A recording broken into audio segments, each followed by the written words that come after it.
ശ്രീമദ് ഭാഗവതം അറിവിൻ്റെ അവസാനവാക്കായി ലോകമെന്നും മുകുളസഹസ്രായി നമ്മളെ ശിഷ്കരായി മാനിക്കുന്നതായ മഹൽ തേജസ്സുകൾ പരമഹംസ സംഹിതയെന്ന് പാടി പുകഴ്ത്തുന്നതായ വ്യാസഭഗവാന്റെ 18ാമത്തെ പുരാണമായിട്ട് പണ്ഡിത പ്രകാണ്ഡങ്ങൾ അംഗീകരിച്ചിരിക്കുന്നതായ ശാസ്ത്രമാണ്. കലികാലത്ത് എവിടെ നിന്ന് തുടങ്ങണം, ഏത് പഠിക്കണം? അനന്തശാസ്ത്രം ബഹുവേരിതവ്യം അല്പശകാലോ ബഹവച്ച വിഘ്ന. ശാസ്ത്രങ്ങൾ അനവധിയാണ്, ആചാര്യ പരമ്പരകൾ അനവധിയാണ്. ഇതിൽ എവിടെ നിന്ന് തുടങ്ങണം? ഓരോ ആചാര്യന്മാരും ഓരോ പ്രകാരത്തിൽ പറയും. ഞങ്ങൾ പറയുന്നതൊക്കെ പക്ക, മറ്റുള്ളവർ പറയുന്നതൊക്കെ പോക്ക. ഇതിലിപ്പോൾ ഏതാ ശരി എന്നിങ്ങനെ ആശങ്കാകുലനായി അസ്വസ്ഥതനായി നിൽക്കുന്നതായ ഒരാളോട് അർത്ഥശങ്കയ്ക്ക് അവകാശമില്ലാത്തതായ രീതിയിൽ ആചാര്യന്മാർ അരുളി ചെയ്യുകയാണ്. ഏകം ഭാഗവതം ശാസ്ത്രം മുക്തിദാനേന ഗർജതി. നിങ്ങൾ പലതും പഠിച്ച് പെരുവഴിയാവേണ്ടതായ കാര്യമില്ല. ഭാഗവതമാകുന്ന ഒന്നിനെ ആശ്രയിച്ചാൽ മതി. ഇരിക്കുന്ന ദിക്കിലിരുന്ന് എത്തേണ്ട ദിക്കിലങ്ങ് എത്തിച്ചേരാനും കൊണ്ട് സാധിക്കും. തമസോമ ജ്യോതിർഗമയ എന്ന മഹാമന്ത്രത്തിൻ്റെ വ്യാഖ്യാനമായി ആദികവിയായി വാൽമീകി മഹർഷി മര്യാദാ പുരുഷോത്തമനായ ശ്രീരാമേന്ദ്രൻ്റെ ലീലകളെ പാടിക്കൊണ്ട് ഈ ലോകത്തിനോട് ധർമ്മോപദേശത്തെ ചെയ്തുവെങ്കിൽ വ്യാസഭഗവാൻ അസതോമ സദ്ഗമയ എന്ന മഹാമന്ത്രത്തിൻ്റെ വ്യാഖ്യാനമായി ഒരു ഭരണാധികാരികൾ ധർമ്മച്യുതി വന്നു കഴിഞ്ഞാൽ അതിൻ്റെ അനന്തര ഫലങ്ങൾ ഏതെല്ലാം പ്രകാരത്തിൽ രാജ്യം അനുഭവിക്കാൻ ഇടയായിത്തീരുമെന്ന് കുരുപാണ്ഡവന്മാരുടെ കഥയെ ഉദാഹരിച്ചുകൊണ്ട് മഹാഭാരതത്തിലൂടെ അങ്ങ് ഉപദേശിച്ചുവെങ്കിൽ മൃത്യോർമ അമൃതംഗമയ എന്നുള്ളതായ മഹാമന്ത്രത്തിൻ്റെ വ്യാഖ്യാനമായി ഒരു വ്യക്തി നശിക്കുന്നതിൽ നിന്ന് നശിക്കാത്തതിലോട്ടുള്ളതായ പൂർണ്ണതയിലോട്ടുള്ളതായ പ്രയാണത്തെ പൂർത്തീകരിക്കാൻ പോകുന്നതായ ഒരു പുരാണമായിട്ട് സകല ശാസ്ത്രങ്ങളുടെയും കാച്ചി കുറുക്കി മണിമുത്തുകളായി ലളിത കോമള കാന്ത പദാവലികളാൽ അരുളി ചെയ്തതാണ് ശ്രീമദ് ഭാഗവതം. അതുകൊണ്ട് തന്നെയാണ് പഠിക്കേണ്ടതായ ഗ്രന്ഥം ഭാഗവത ഏകം ഭാഗവതം ശാസ്ത്രം എന്ന് ഉറപ്പിച്ചു പറയാനുള്ളതായ ഒരു കാരണം. സർഗവിസർഗാദി ആശ്രയപര്യന്തമുള്ളതായ ദശവിധ ലക്ഷണയുക്തമായി ഭാഗവതത്തെ വ്യാസഭഗവാൻ നമ്മളോട് ഉപദേശിച്ചു. നമ്മൾക്ക് തോന്നിയ പോലെ യഥാകർമ്മ യഥാരുചി ഓരോരുത്തരുടെയും കർമ്മത്തിൻ്റെയും രുചിക്ക് അനുസരിച്ച് വളച്ചൊടിച്ച് വികൃതമാക്കി വ്യാഖ്യാനിക്കാൻ ഇടയാവരുത് എന്ന് നേരത്തെ കൂട്ടി കണ്ടറിഞ്ഞ് ഓരോ സ്കന്ധത്തിനും ഓരോ ലക്ഷണം പറഞ്ഞ് നിർദ്ദേശിച്ച് ഒരു കുട്ടിയെ കണക്ക് പഠിപ്പിക്കുന്നതായ രീതിയിൽ പടിക്ക് പടിയായി വഴിക്ക് വഴിയായി കൈപിടിച്ച് ഉയർത്തിക്കൊണ്ടുവരുന്നതായ ഒരു ആഖ്യാന ശൈലി ശ്രീമദ് ഭാഗവതത്തിൽ കാണുന്ന പോലെ മറ്റു പുരാണങ്ങളിൽ കാണാൻ സാധ്യമല്ല. അതുകൊണ്ട് തന്നെയാണ് ഭാഗവതം വായിക്കുമ്പോൾ ഭാഗവതം പഠിക്കുമ്പോഴുണ്ടാകുന്നത് ഒരു ആനന്ദം മറ്റു പുരാണങ്ങളിൽ നിന്നൊന്നും നമ്മൾക്ക് കിട്ടാത്തത്. നമുക്ക് നല്ല പാൽപ്പായസം കിട്ടിയെന്ന് വിചാരിക്കുക അല്ലേ, അമ്പലപ്പുഴ പാൽപ്പായസമൊക്കെ വയറ് നിറച്ച് കിട്ടി, പിന്നെ വല്ലതും തന്നു കഴിഞ്ഞാൽ കഴിക്കാൻ തോന്നുമോ? വേണമെന്നുണ്ടോ? ഇല്ല ഇല്ലേ, അതിനപ്പുറം വേറൊന്നില്ലല്ലോ. അതുപോലെ ഭാഗവതമാകുന്ന ഒന്നിനെ കിട്ടിക്കഴിഞ്ഞാൽ തൽ രസാമൃത തൃപ്തസ്യ നാന്യത്രസ്യ രതിക്കുജൽ. ഭാഗവതത്തിലൊരു രതി ഉണ്ടായിക്കഴിഞ്ഞാൽ വേറൊന്നിലും രതി ഉണ്ടാവേണ്ട ആവശ്യമില്ല എന്ന ഒരു മനുഷ്യൻ്റെ പൂർണ്ണതയിലോട്ടുള്ള പ്രയാണത്തെ പൂർത്തീകരിക്കാൻ ഭാഗവതം പര്യാപ്തമാണ് എന്നുള്ളതിൻ്റെ വ്യക്തമായ ഉദാഹരണം തന്നെയാണ് അത്. അതിൽ ശ്രീമദ് ഭാഗവതത്തിലെ പഞ്ചമസ്കന്ധത്തിലെ സ്ഥാനം എന്നതായ ലീലയെ വർണ്ണിക്കുന്നതായ വേളയിൽ അവസാനത്തെ അധ്യായത്തിൽ 28 പ്രകാരത്തിലുള്ളതായ നരകങ്ങളെക്കുറിച്ചെല്ലാം അങ്ങ് വർണ്ണിച്ചു. ചെയ്തു പോയതായ പാപകർമ്മങ്ങൾക്ക് തക്കതായ പ്രതിവിധിയെ കൊടുക്കാനേക്കൊണ്ട് യമകിങ്കരന്മാർ ആ ജീവൻ്റെ യാതന ശരീരത്തെ കൊണ്ടുപോയി തക്കതായ ശിക്ഷയെല്ലാം കൊടുത്ത് നാനാ പ്രകാരത്തിൽ അവരെ ആ പാപകർമ്മങ്ങൾക്ക് തക്കതായ ശിക്ഷയെ കൊടുത്ത് ശുദ്ധീകരിച്ചെടുക്കും എന്നങ്ങ് വർണ്ണിച്ചതായ സമയത്ത് പക്ഷിത്ത് മഹാരാജാവിന് മുഖമൊക്കെ വാടി കണ്ണൊക്കെ അങ്ങോട്ട് കലങ്ങി സ്വൽഗുരുപാദങ്ങളിൽ പ്രണമിച്ചുകൊണ്ടെങ്കിൽ പ്രാർത്ഥിക്കുകയാണ്. ശ്രീശുബ്രഹ്മർഷി ഇത്രയും നേരം ആനന്ദമായിട്ട് ഭാഗവതം കേൾക്കാനെങ്കിലും സാധിച്ചു, പക്ഷേ ഈ നരകവർണ്ണന കേട്ടതായ സമയത്ത് മനസ്സിൽ എന്തെന്നില്ലാത്തതായ വിഷമമാണ്. കാരണം ചെയ്തു പോയ ചെറിയ അപരാധങ്ങൾക്ക് പോലും കടുത്ത ശിക്ഷയാണ് അങ്ങ് കൽപ്പിച്ചിരിക്കുന്നത്. അഗ്നിയിൽ പുകയെന്ന പോലെ കർമ്മത്തിൽ ദോഷം വേർതിരിക്കാൻ പറ്റാത്തതാണ്. മർത്തനു കൈപ്പഴ ജന്മസിദ്ധം. മനുഷ്യനായി കഴിഞ്ഞാൽ പാപം പറ്റാതെ വയ്യ. അങ്ങനെ പാപം പറ്റിക്കഴിഞ്ഞാൽ ഇത്രയും വലിയ കഠിന ശിക്ഷയ്ക്ക് വിധിക്കുകയാണെങ്കിൽ ചെയ്തു പോയ പാപകർമ്മങ്ങളുടെ കണക്ക് നോക്കുകയാണെങ്കിൽ 28 നരകങ്ങളിലും പെർമനൻ്റ് സീറ്റ് ബുക്ക് ചെയ്യേണ്ടി വരും. അത്രയും പാപകർമ്മങ്ങൾ ചെയ്തു കൂട്ടിയിട്ടുണ്ട്. എൻ്റെ പ്രജകളെല്ലാം ക്ലേശിക്കാൻ ഇടയായി തീരില്ലേ? ഈ നരകത്തിൽ പോവാതിരിക്കാൻ വല്ല മാർഗമുണ്ടോ? നരകമോചന മാർഗം എന്താണെന്ന് വെച്ച് കഴിഞ്ഞാൽ അതവിടുന്ന് കൽപ്പിക്കണമേ. ഇത് കേട്ടതായ സമയത്ത് ശ്രീ ശുബ്രഹ്മർഷി അരുളി ചെയ്യാണ്, ഏ പരിഷിത്തെ ആര് തന്നെയായാലും ചെയ്ത കർമ്മത്തിൻ്റെ ഫലം അങ്ങ് അനുഭവിക്കാതെ വയ്യ. മനസ്സാ വാച കർമ്മണ ഏതെല്ലാം പ്രകാരത്തിൽ കർമ്മങ്ങളെ ചെയ്യാൻ ഇടയാവുന്നുണ്ടോ അതിൻ്റേതായിരിക്കുന്നതായ കർമ്മഫലത്തെ അനുഭവിച്ചേ മതിയാവൂ. ഉപ്പ് തിന്നവൻ വെള്ളം കുടിക്കും ഇല്ലേ? താൻ നിരന്തരം ചെയ്യുന്ന കർമ്മങ്ങൾ അതൊക്കെ അറിയാം സ്വാമി, അതൊക്കെ അറിഞ്ഞിട്ട് തന്നെയാ, അറിയാകിയൊന്നുമല്ല ഇല്ലേ? താൻ നിരന്തരം ചെയ്യുന്ന കർമ്മങ്ങൾ താൻ തന്നെ അനുഭവിച്ചിടുകന്നേ വരൂ എന്ന് ഈ ലോകത്തിൽ ആദ്യമായിട്ട് ഉപദേശിച്ചത് ആരാ? ഞങ്ങളല്ല. വാൽമീകിയോട് ഉപദേശിച്ചതാരാ? ഭാര്യ അല്ലേ? ഒരു വീട്ടമ്മ, അക്ഷരാഭ്യാസമില്ലാതെ കാട്ടിനകത്ത് കഴിയുന്നതായ ഒരു കാട്ടാള സ്ത്രീയായിരിക്കുന്നത് ഒരു വീട്ടമ്മയുടെ ഉപദേശമാണ്. കൽപ്പകാലങ്ങൾ കഴിഞ്ഞു പോയിട്ടും ഈ കാലമെന്നും അത് ആദരിക്കപ്പെടുന്നത് എന്നുള്ളതായ ഒരു നഗ്ന സത്യം. അപ്പോൾ അവനവൻ ചെയ്യുന്നതായ കർമ്മത്തിൻ്റെ ഫലം ആര് തന്നെയായാലും അത് അനുഭവിക്കാതെ വയ്യ. സാധാരണ നമ്മുടെ നാടൻ ഭാഷയിലേക്ക് പറയാറുണ്ടല്ലോ, കൊന്നാൽ പാപം തിന്നാ തീരുന്നല്ല, തിന്നേ തീരൂ.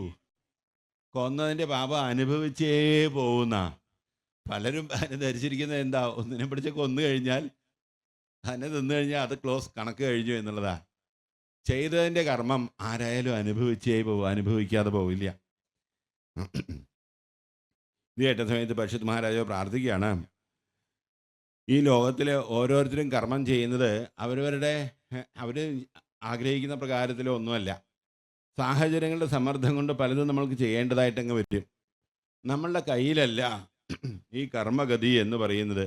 അങ്ങനെ അദൃഷ്ടമായിരിക്കുന്നതായ കാരണങ്ങളെ കണ്ടോ ഓരോ ജീവന്മാരും ചെയ്യുന്നതായ കർമ്മങ്ങൾക്ക് ഇത്രയും ശക്തമായ തക്കതായ ശിക്ഷ കൊടുക്കുകയാണെങ്കിൽ എന്താ ഇതിനൊരു മോചനമാർഗം, വല്ല മോചനമാർഗം ഉണ്ടോ എന്ന് ചോദിക്കാം. അന്നേരം ശ്രീ ബ്രഹ്മർഷി അരുളി ചെയ്യാണ്, പരിശുദ്ധേ, ഓരോരുത്തരും ചെയ്യുന്നതായ പാപകർമ്മങ്ങൾക്ക് തക്കതായ പ്രായശ്ചിത്ത കർമ്മങ്ങളെ ചെയ്യുക. എങ്ങനെയെന്ന് വെച്ച് കഴിഞ്ഞാൽ, വൈകുന്നേരം രാത്രി കിടക്കാൻ പോകുന്നതായ സമയത്ത് ഒരു പേപ്പറും പേനയും എടുത്ത് അന്നന്നാൾ ചെയ്തതായ പാപകർമ്മങ്ങളൊക്കെ കുറിച്ച് വയ്ക്കുക. ഒരു വൈദ്യൻ എങ്ങനെയാണോ രോഗിയുടെ രോഗത്തെ നിശ്ചയിച്ച് ആ രോഗത്തിന് തക്കതായ മരുന്നിനെ കൽപ്പിക്കുന്നത്, ചെറിയ രോഗത്തിന് ചെറിയ മരുന്ന്, വലിയ രോഗത്തിന് വലിയ മരുന്ന്, അതുപോലെ ചെറിയ പാപത്തിന് ചെറിയ പ്രായശ്ചിത്തം, വലിയ പാപത്തിന് വലിയ പ്രായശ്ചിത്തം, അങ്ങനെ പ്രായശ്ചിത്ത കർമ്മങ്ങളൊക്കെ ചെയ്യുകയാണെങ്കിൽ നരകത്തിൽ പോകാതിരിക്കാനുള്ളതായി വഴിയുണ്ട് എന്ന് പരിശുദ്ധ മഹാരാജാവ് പ്രാർത്ഥിക്കുക. ശ്രീ ശിവബ്രഹ്മർഷിയെ അത് കുറച്ച് കടുപ്പാം. കാരണം രാവിലെ തൊട്ട് വൈകുന്നേരം ഒരു പാപങ്ങളൊക്കെ ചെയ്യുക, വൈകുന്നേരം കഴിഞ്ഞാൽ പ്രായശ്ചിത്തം ചെയ്യുക, പിറ്റേ ദിവസം രാവിലെ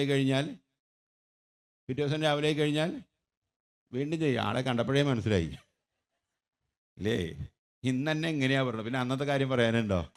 മന്യേ കുഞ്ചര ശൗചവൽ, ആനയെ കുളിപ്പിച്ച് കൊട്ടിൽ കെട്ടിക്കഴിഞ്ഞാൽ അത് വീണ്ടും മണ്ണുമാരി എറിയും. അതുപോലെ വീണ്ടും വീണ്ടും പാപകർമ്മങ്ങളെ ചെയ്യുക, പ്രായശ്ചിത്തം ചെയ്യുക, വീണ്ടും പാപം ചെയ്യാം.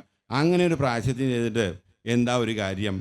ഒരിക്കലും നരകം കാണാതിരിക്കേണ്ടതായ മാർഗമുണ്ടെങ്കിൽ അത് അവിടെ നിന്ന് ഉപദേശിക്കണമെന്ന് പ്രാർത്ഥിക്കുക. അന്നേരം ശ്രീ ശിവബ്രഹ്മർഷി അരുളി ചെയ്യണ പരിശുദ്ധേ, ഓരോരുത്തരും എന്തുകൊണ്ടാണ് ഈ പാപം ചെയ്യേണ്ടി വരുന്നത്, ചെയ്യാനിടയാവുന്നത്? അജ്ഞാനത്തെ കൊണ്ടാണ്. അപ്പോൾ പാപം ചെയ്യരുത് എന്നൊരിക്കലും എന്ത് വേണം? അജ്ഞാനം നശിക്കണം. അജ്ഞാനം നശിക്കാൻ എന്ത് വേണം? ഇരുട്ട് പോകാൻ എന്ത് വേണം? വെളിച്ചം വരണം. അജ്ഞാനം നീങ്ങാൻ ജ്ഞാനം പ്രകാശിക്കണം. പ്രായശ്ചിത്തം വിമർശനം. അപ്പോൾ ആത്യന്തികമായിരിക്കുന്നതായ പ്രായശ്ചിത്തം എന്ന് പറയുന്നത് ജ്ഞാനമാണ്.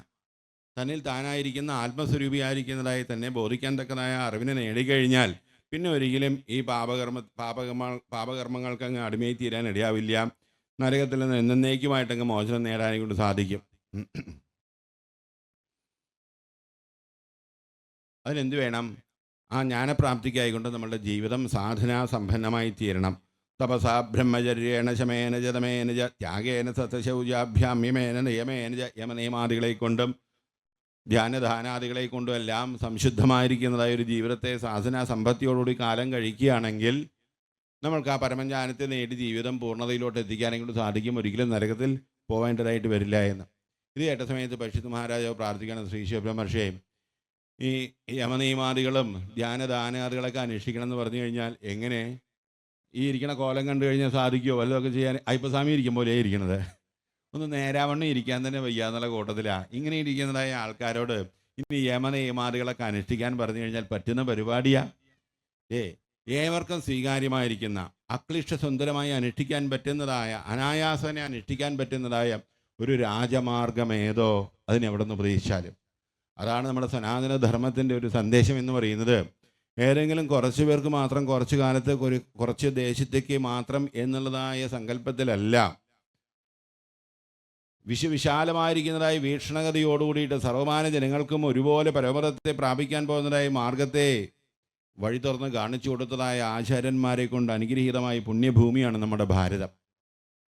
എല്ലാവർക്കും അനായാസേന അനുഷ്ഠിക്കാൻ പറ്റുന്നതായ മാർഗം ഏതോ അതിനെ അരുളി ചെയ്യണമെന്ന് പ്രാർത്ഥിക്കാം.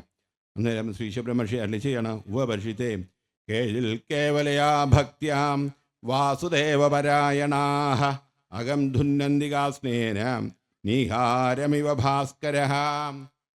പരിഷിത്തെ ഭക്തിയോടുകൂടി നാരായണ എന്നത് കീർത്തിക്കാനിടയായി കഴിഞ്ഞാൽ പിന്നെ ഒരിക്കലും നരകം കാണേണ്ടതായിട്ട് വരില്ല.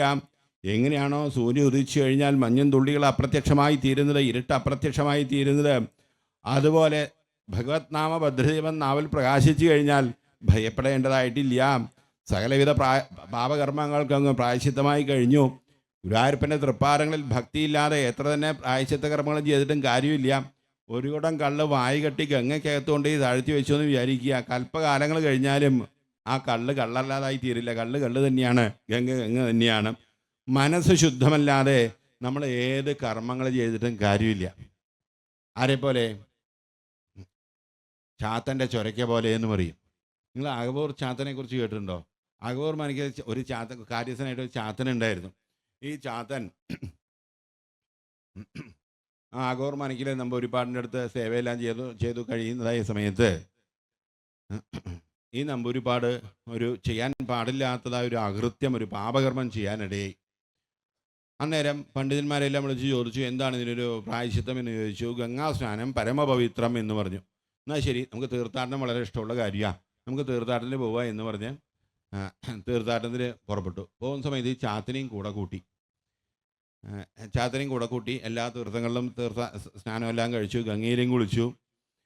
തിരിച്ച് അകോർ മനക്കിലെത്തിയതായ സമയത്ത് ഒരു ദിവസം കറിയെല്ലാം ഉണ്ടാക്കി കൊടുക്കുന്ന സമയത്ത് ഈ ചാത്തൻ ഒരു ചൊരയ്ക്ക എടുത്ത് നുറുക്കി കറി വെച്ച് കൊടുത്തു. അന്നേരം ആ ചൊരയ്ക്ക കയ്പ് കൊണ്ടും കഴിക്കാൻ പറ്റുന്നില്ല. നമ്മൾ ഒരുപാട് ചുണ്ടിയെടുത്തു. എവിടെ നിന്ന് അങ്ങനെ കയറൊക്കെ വാങ്ങിയിരിക്കുന്നത്, എന്താ അങ്ങനെയൊക്കെ ഉണ്ടാക്കിയിരിക്കുന്നത് ചുണ്ടിയെടുത്തു. അന്നേരം ചാത്തൻ പറഞ്ഞു, അല്ല തിരുമനസേ, ഈ ചൊരയ്ക്ക ഗംഗയിൽ കൊണ്ടുപോയി മുക്കിക്കൊണ്ടുവന്നതാ. ഗംഗയിൽ കൊണ്ടുപോയി മുക്കിയതുകൊണ്ട് ഇതിലെ അകത്ത കയ്പ് പോയിട്ടുണ്ടാവുന്നാ കരുതിയത്, പോയിട്ടില്ലാന്ന് ഇപ്പഴാ മനസ്സിലായേന്ന്. അത് കേട്ടപ്പോൾ നമ്മ ഒരുപാട് പറഞ്ഞു, ചാത്തൻ നമ്മളെ ഒരു വെപ്പാണല്ലോ, അകത്ത കയ്പ് പോയിട്ടില്ല എന്നാ പറഞ്ഞ, പാപത്തിന് പ്രായശ്ചിത്വം ആയിട്ടില്ല എന്നാ പറയുന്നത്, നീ എന്താ വേണ്ടത് എന്ന് ചോദിച്ചു അത്ര. അന്നേരം പറഞ്ഞു, ഇനി വിളിച്ചു ചൊല്ലി പ്രായശ്ചിത്തം ചെയ്യുക, എല്ലാവരും അറിയുക, ചെയ്ത തെറ്റിനെ കുറിച്ച് പറയുക, പശ്ചാത്താപത്തേക്കാൾ വലിയ പ്രായശ്ചിത്തമില്ല എന്ന് പറഞ്ഞ് പരിഹാരകർമ്മങ്ങളൊക്കെ ചെയ്യിച്ചു എന്നുള്ളതാണ് ശാസ്ത്രം. അപ്പോൾ അത് നമ്മൾ പഠിക്കേണ്ടതായ പാഠം. മനസ്സ് ശുദ്ധമല്ലാതെ നമ്മൾ എവിടെ പോയി ഇരുന്നിട്ടും എന്ത് ചെയ്തിട്ടൊന്നും കാര്യമില്ല. ആദ്യം ശുദ്ധാവേണ്ടത് എന്താ? മനസ്സാണ് അല്ലേ? മതമേതായാലും കേട്ടിട്ടില്ലേ? മതമേതായാലും മനുഷ്യൻ നന്നായാൽ മതി. മനുഷ്യൻ ആരായാലും അത് പഠിച്ചിട്ടില്ല സ്വാമി, പഠിക്കേണ്ടതൊന്നും ഞങ്ങൾ പഠിക്കാറില്ല. മനുഷ്യൻ ആരായാലും മനസ്സ് നന്നായാൽ മതി. മനസ്സ് നന്നായാൽ എല്ലാം നന്നാവും. നാട് നന്നാവണമെങ്കിൽ നാം നന്നാവണം, നാം നന്നാവണമെങ്കിലോ മനസ്സ് നന്നാവണം. മനസ്സ് നന്നല്ലാതെ ഗുരുവായൂരപ്പൻ്റെ തൃപ്പാദങ്ങളിൽ ഭക്തിയെ നേടാതെ ഏത് പ്രായശ്ചിത്ത കർമ്മങ്ങൾ ചെയ്തിട്ടും യാതൊരു പ്രയോജനവും. എന്നാൽ അത്രയും പാപപങ്കിലമായി ജീവിതം നയിക്കുന്നതായ ഒരാൾ കർമ്മപ്രാരബ്ധങ്ങളിൽപ്പെട്ട് നാനാവിധ പാപകർമ്മങ്ങളെ ചെയ്യാനിടയായി. അങ്ങനെയുള്ളതായ ഒരു ജീവന് എങ്ങനെ അതിൽ നിന്ന് മോചനം നേടാനെങ്കിലും സാധിക്കും എന്നാണെങ്കിൽ സംശയിക്കേണ്ട.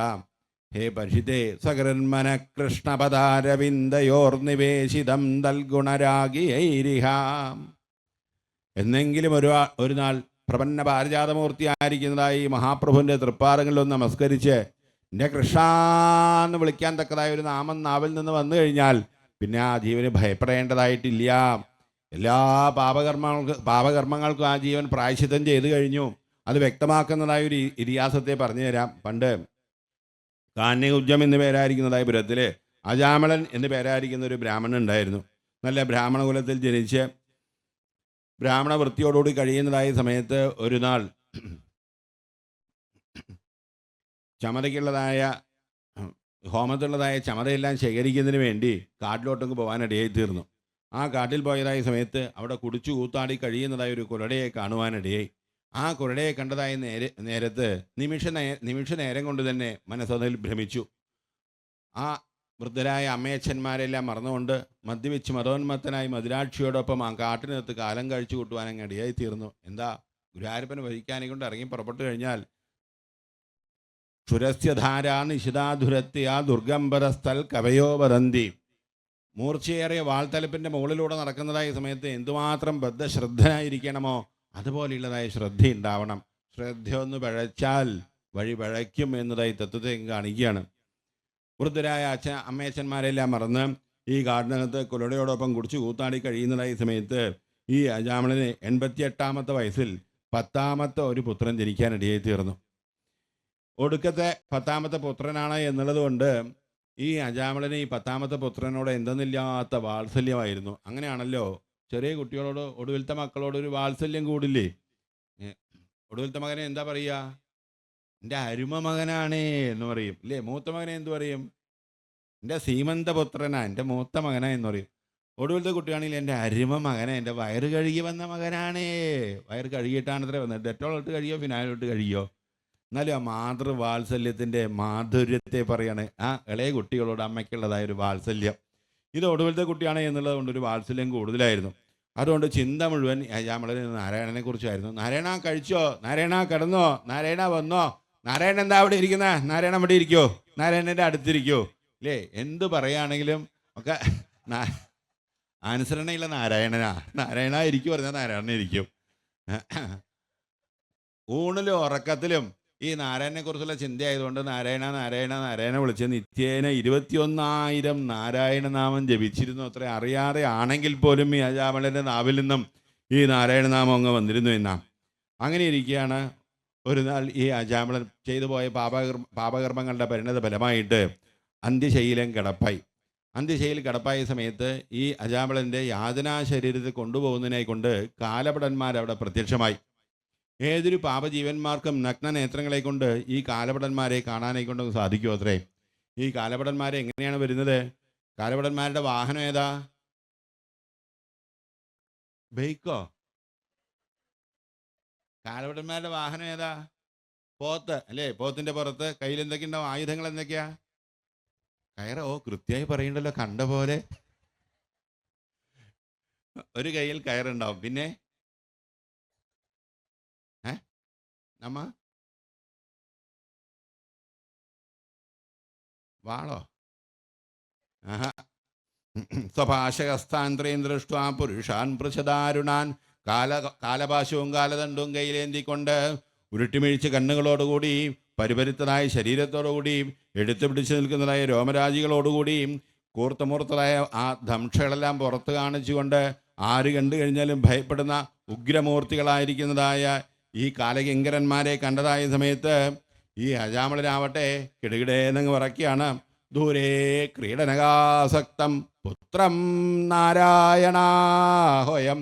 ദൂരെ കളിച്ചുകൊണ്ടിരിക്കുന്നതായി തൻ്റെ ഉണ്ണിയെ നോക്കി ഈ രൂപത്തെ കണ്ടിട്ട് എൻ്റെ ഉണ്ണി ഭയപ്പെടുമോ എന്നുള്ളതായ ശങ്കയാൽ നാരായണ എന്നങ്ങ് നീട്ടി വിളിച്ചതായ വേളയിൽ നിശമ്യമൃയമാണസ്യ ഭ്രവതോ ഹരികീർത്തനം ഭർത്തുർനാമ മഹാരാജ പാർഷദാ സഹസാവദൻ. ആ നാരായണ എന്നുള്ളതായ ദിഗന്മംഗളകരമായ 4 അക്ഷരം 4 സ്വരൂപം പൂണ്ട പോലെ 4 വിഷുഭാഷതന്മാരൊക്കെ പ്രത്യക്ഷമാവുകയാണ്. ഭർത്തുർനാമ മഹാരാജ, ഹേ മഹാരാജാവേ നോക്കണേ ഭഗവത് നാമത്തിൻ്റെ ഒരു വൈഭവം. നാരായണ എന്നുള്ളതായ 4 അക്ഷരം നാവിലുണ്ടോ? ആവശ്യമുള്ള സമയത്ത് ഓടിയെത്തിക്കൊള്ളും. ഒരിക്കലും കണ്ണീര് കുടിക്കേണ്ടതായിട്ട് വരില്ല. കാത്തിരിക്കാൻ ഒരാളുണ്ട്, കാത്തു രക്ഷിക്കാൻ ഒരാളുണ്ട്. അത് സത്യമാണ് എന്ന് കാണിച്ചുകൊണ്ട് ഇതാ 4 വിശ്വമാഷന്മാരൊക്കെ ചാടി വീഴുകയാണ്. ആ കാലകിങ്കരന്മാരെ യമഠന്മാരെ പുറംകൈ കൊണ്ട് തള്ളി മാറ്റാണ്. തൊട്ടുപോകരുത്, ഈ അജാമിളനെ കൊണ്ടുപോകാനെ കൊണ്ട്. നിങ്ങൾ ആരാ? എന്താ ഈ അജാമിളനെ കൊണ്ടുപോകാൻ എന്നെല്ലാം പറഞ്ഞ് ചോദിക്കുകയാണ്. ഇതങ്ങ് കേട്ടില്ലേ? ആ യമകിങ്കരന്മാരാവട്ടെ ആകെ ഭയചകിതരായി ആലിലെ വിറയ്ക്കും പോലെ അങ്ങ് വിറയ്ക്കുകയാണ്. ആഹാ, കസ്യവാ കുതായാതാഹ കസ്മാദസ്യ നിഷേധതഃ. ഞങ്ങളെ മാറി നിൽക്കാൻ പറയാൻ ഇവരാരാ? ഞങ്ങൾ എത്രയോ സ്ഥലത്ത് പോയി എത്രയോ ജീവന്മാരെ കൊണ്ടുപോയിട്ടുണ്ട്, പക്ഷേ ഇങ്ങനൊരു അനുഭവം ഉണ്ടായിട്ടില്ല. പുറം കൈ കൊണ്ട് തള്ളുമാറ്റി ഞങ്ങളോട് നിഷ്കരണം മാറി നിൽക്കാൻ പറയാൻ തക്ക ധൈര്യം കാണിക്കുന്ന ഇവരാരാ? ഞങ്ങൾ കണ്ടതല്ല, ഞങ്ങളെപ്പോലെയുള്ള ആൾക്കാരെ കണ്ടിട്ടുള്ളൂ. ഇവരാവട്ടെ സർവേ പത്മബലാശാക്ഷാഹ സർവാംഗസുന്ദരം ദിവ്യം നിർമ്മലം കനകപ്രഭം എന്ന് പറയുന്ന പോലെ ആര് കണ്ടു കഴിഞ്ഞാലും കണ്ണഞ്ചിപ്പോകുന്ന കമനീയ കാന്തിയോടുകൂടി കളിയാടുന്നതായി ഇവർ ആരാണ് മനസ്സിലാക്കാനെങ്കിലും സാധിക്കുന്നില്ലല്ലോ. നിങ്ങൾ ആരാ എന്താ എന്ന് ചോദിക്കുന്നതായ സമയത്ത് വിശ്വാസന്മാർ ചോദിക്കുകയാണ്, നിങ്ങളാരാ, നിങ്ങൾ എന്തിനാ അവിടെ വന്നിരിക്കുന്നത്, എന്താ ഉദ്ദേശം എന്ന് ചോദിച്ചതായ സമയത്ത് ആ യമയങ്കരന്മാരങ്ങ് അറിയിക്കുകയാണ്, ഞങ്ങൾ ധർമ്മദേവൻ്റെ ആജ്ഞാനുവർത്തികളാണ്. ഓരോ ജീവന്മാരും ചെയ്യുന്നതായ പാപകർമ്മങ്ങൾക്ക് അനുസരിച്ച് തക്കതായ ശിക്ഷയെ കൊടുത്താൽ ജീവന്മാരെ ശുദ്ധീകരിക്കുന്നതിന് വേണ്ടിയാണ് ഞങ്ങൾ ഈ വന്നിരിക്കുന്നത്. യജാമളൻ്റെ പാപജീവനെ കൊണ്ടുപോയി തക്കതായ ശിക്ഷയെ കൊടുക്കണം എന്നുള്ളതിന് വേണ്ടിയാണ് വന്നിരിക്കുന്നത്. ഇത് കേട്ട സമയത്ത് വിശ്വാസന്മാർ ചോദിക്കുക, ഓഹോ, നിങ്ങൾ ധർമ്മദേവൻ്റെ ആൾക്കാരാണോ? നിങ്ങൾ ധർമ്മദേവൻ്റെ ആൾക്കാരാണെങ്കിൽ ധർമ്മം എന്ത് എന്ന് മനസ്സിലാക്കിയിട്ടാണോ വന്നിരിക്കുന്നത്, അതോ അങ്ങ് പറഞ്ഞു വന്നു എന്നുള്ളതല്ലാതെ ധർമ്മത്തിൻ്റെ മർമ്മത്തെ മനസ്സിലാക്കാതെ സാധാരണ ആൾക്കാർ വരുന്ന പോലെ നായ പൂരം കാണാൻ പോയ പോലെ എന്ന് പറയുന്ന പോലെ വന്നിരിക്കുകയാണോ, ഒന്നും അറിയാതെ വന്നിരിക്കുകയാണോ എന്ന് ചോദിക്കാം. അന്നേരം കലയിങ്കരന്മാർ പറയാണ്, അല്ല, ഞങ്ങൾ അറിഞ്ഞിട്ട് തന്നെയാണ് വന്നിരിക്കുന്നത്. വേദപ്രണഹിതോ ധർമ്മ, വേദത്തിൽ എന്ത് പറഞ്ഞിട്ടുണ്ടോ അതാണ് ധർമ്മം. വേദവിരുദ്ധമായിട്ട് അവൈദികമായിട്ട് എന്ത് പറഞ്ഞിട്ടുണ്ടോ അതെല്ലാം അധർമ്മമാണ്.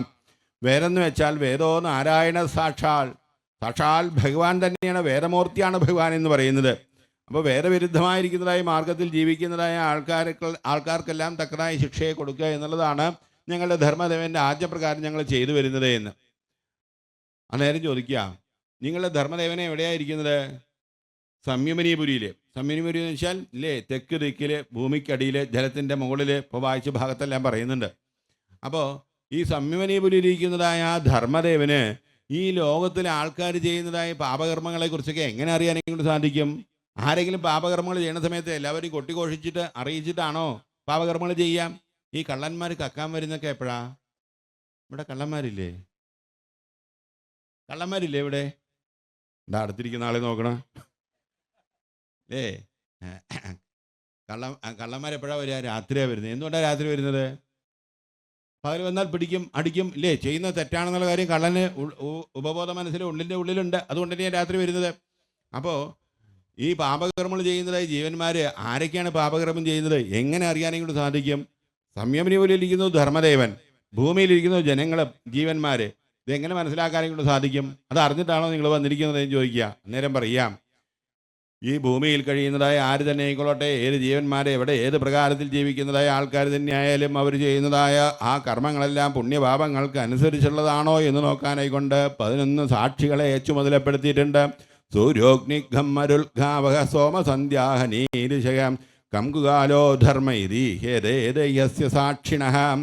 ആ സൂര്യഭഗവാൻ, അഗ്നി, ആകാശം, വായു, ചന്ദ്രൻ, സന്ധ്യ, രാത്രി, പകല്, ദിക്കുകൾ, ജലം, ഭൂമി, കാലം, ധർമ്മദേവനായി ഞാൻ ഇങ്ങനെ 11 സാക്ഷികളെ ചുമതലപ്പെടുത്തിയിട്ടുണ്ട്. ഈ 11 സാക്ഷികളുടെ കണ്ണ് വെട്ടിച്ചുകൊണ്ട് ഒരു പാപകർമ്മങ്ങൾ ചെയ്യാനും ആർക്കും സാധ്യമല്ല. ആരെല്ലാം എന്തെല്ലാം പാപകർമ്മങ്ങളാണോ ചെയ്യുന്നത് അതെല്ലാം ഈ 11 സാക്ഷികൾ കൃത്യമായിട്ട് കണക്ക് കൊടുക്കും. അവിടെ ആ സംയമനീപുരിയിലാണെങ്കിൽ കണക്കെഴുതി വയ്ക്കാൻ ഒരു കണക്കപ്പിള്ളയുണ്ട്. ഏതാ കണക്കപ്പിള്ള? ചിത്രഗുപ്തൻ ഇല്ലേ? ആ ചിത്രഗുപ്തനാണെങ്കിലോ യമസ്യ കരുണാനാസ്തി, കണ്ണിൽ ചോരയില്ലാത്തതായ ആളാണ്. എന്തെങ്കിലും ഒരു ചെറിയൊരു അപരാധം മതി, ദാ മുന്നിൽ വന്നൊരു വികൃതി കാണിച്ചു കൊടുത്തോ ഒരു ശിക്ഷ. പാവം കുട്ടിയാ, അതൊന്നും പറഞ്ഞൊരു കാര്യമില്ല. കണ്ണിൽ ചോരയില്ലാത്ത ആളാ. ചെയ്തു പോകുന്നതായ ഏത് ചെറിയ കർമ്മങ്ങൾക്കതിനായാലും കടുത്ത ശിക്ഷയെ വിധിക്കുന്നതായ ആളാണ്. അങ്ങനെ ആ ചിത്രഗുപ്തൻ്റെ കണക്ക് പ്രകാരം നോക്കുന്നതായ സമയത്ത് ഈ അജാമിളൻ വൃദ്ധരായിരിക്കുന്ന അമ്മയച്ഛന്മാരെല്ലാം അങ്ങ് ഉപേക്ഷിച്ച് ബ്രാഹ്മണ വൃത്തിയെ വെടിഞ്ഞ് കാട്ടിലെത്തി കുലടയോടൊപ്പം കുടിച്ചു കൂത്താടി കാലം കഴിക്കാൻ ഇടയായി തീർന്നു. അതിന് തക്കതായ ശിക്ഷയെ കൊടുക്കണം. എന്തായാലും ആര് തന്നെയായാലും ഈ ഭൂമിയിൽ ജനിച്ചോ അവിടെ ഇരുന്ന് കഴിഞ്ഞാൽ കാര്യം കഷ്ടത്തിലാവും. നഹി ഗച്ഛൽ ക്ഷണമപി ജാരുതിഷ്ഠത്യകർമ്മകൃത്. ഒരു ക്ഷണനേരം പോലും ആർക്കും കർമ്മം ചെയ്യാതിരിക്കാനെ കൊണ്ട് സാധ്യമല്ല, അല്ലേ? ഇപ്പോൾ നമ്മൾ ഇവിടെ ഇങ്ങനെ വെറുതെ ഇരിക്കുന്നുണ്ടെങ്കിലും ശരീരം അനങ്ങാതിരിക്കുന്നുണ്ടെങ്കിലും ഇവിടെ എന്ത് പ്രവർത്തിക്കുന്നുണ്ട്? മനസ്സ് പ്രവർത്തിക്കുന്നുണ്ട് ഇല്ലേ? ഉണ്ണിയെ കണ്ടാൽ അറിയാം ഊരിലെ പഞ്ചമല്ല. നമ്മളെ ഈ മലയാളികൾ പഞ്ചം പഴിക്കുന്ന ആൾക്കാരാ. ഉണ്ണിയെ കണ്ടാലറിയാം ഊരിലെ സംസ്കാരം ഇല്ലേ? പഞ്ചമല്ല. ഒരു കുട്ടി മുതിർന്ന ആൾക്കാരെ കണ്ടാൽ നമസ്കരിക്കുക ഇല്ലേ, നാമം ചോദിക്കുക, ക്ഷേത്രത്തിൽ പോയി തൊഴുതു വരിക, ഭാഗവതം വായിക്കുക, ഇതൊക്കെ കണ്ടു കഴിഞ്ഞാൽ ആ ദേശത്തുള്ള ആൾക്കാരുടെ ആ സംസ്കാരം ആ കുട്ടിയിലൂടെ നമുക്ക് മനസ്സിലാക്കാൻ സാധിക്കും.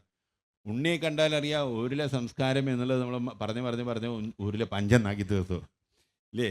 ഇരിപ്പ് കണ്ടാലറിയാം ഉള്ളിലിരിപ്പ് എന്താന്നുള്ള കാര്യം അല്ലേ? ബൊമ്മക്കുട്ടിയെ പോലെ ഇങ്ങനെ ഇരിക്കുന്നുണ്ട് സാഹചര്യം, എന്താ ഉള്ളിലുള്ളതെന്നുള്ള കാര്യം അറിയില്ലല്ലോ ഇല്ലേ?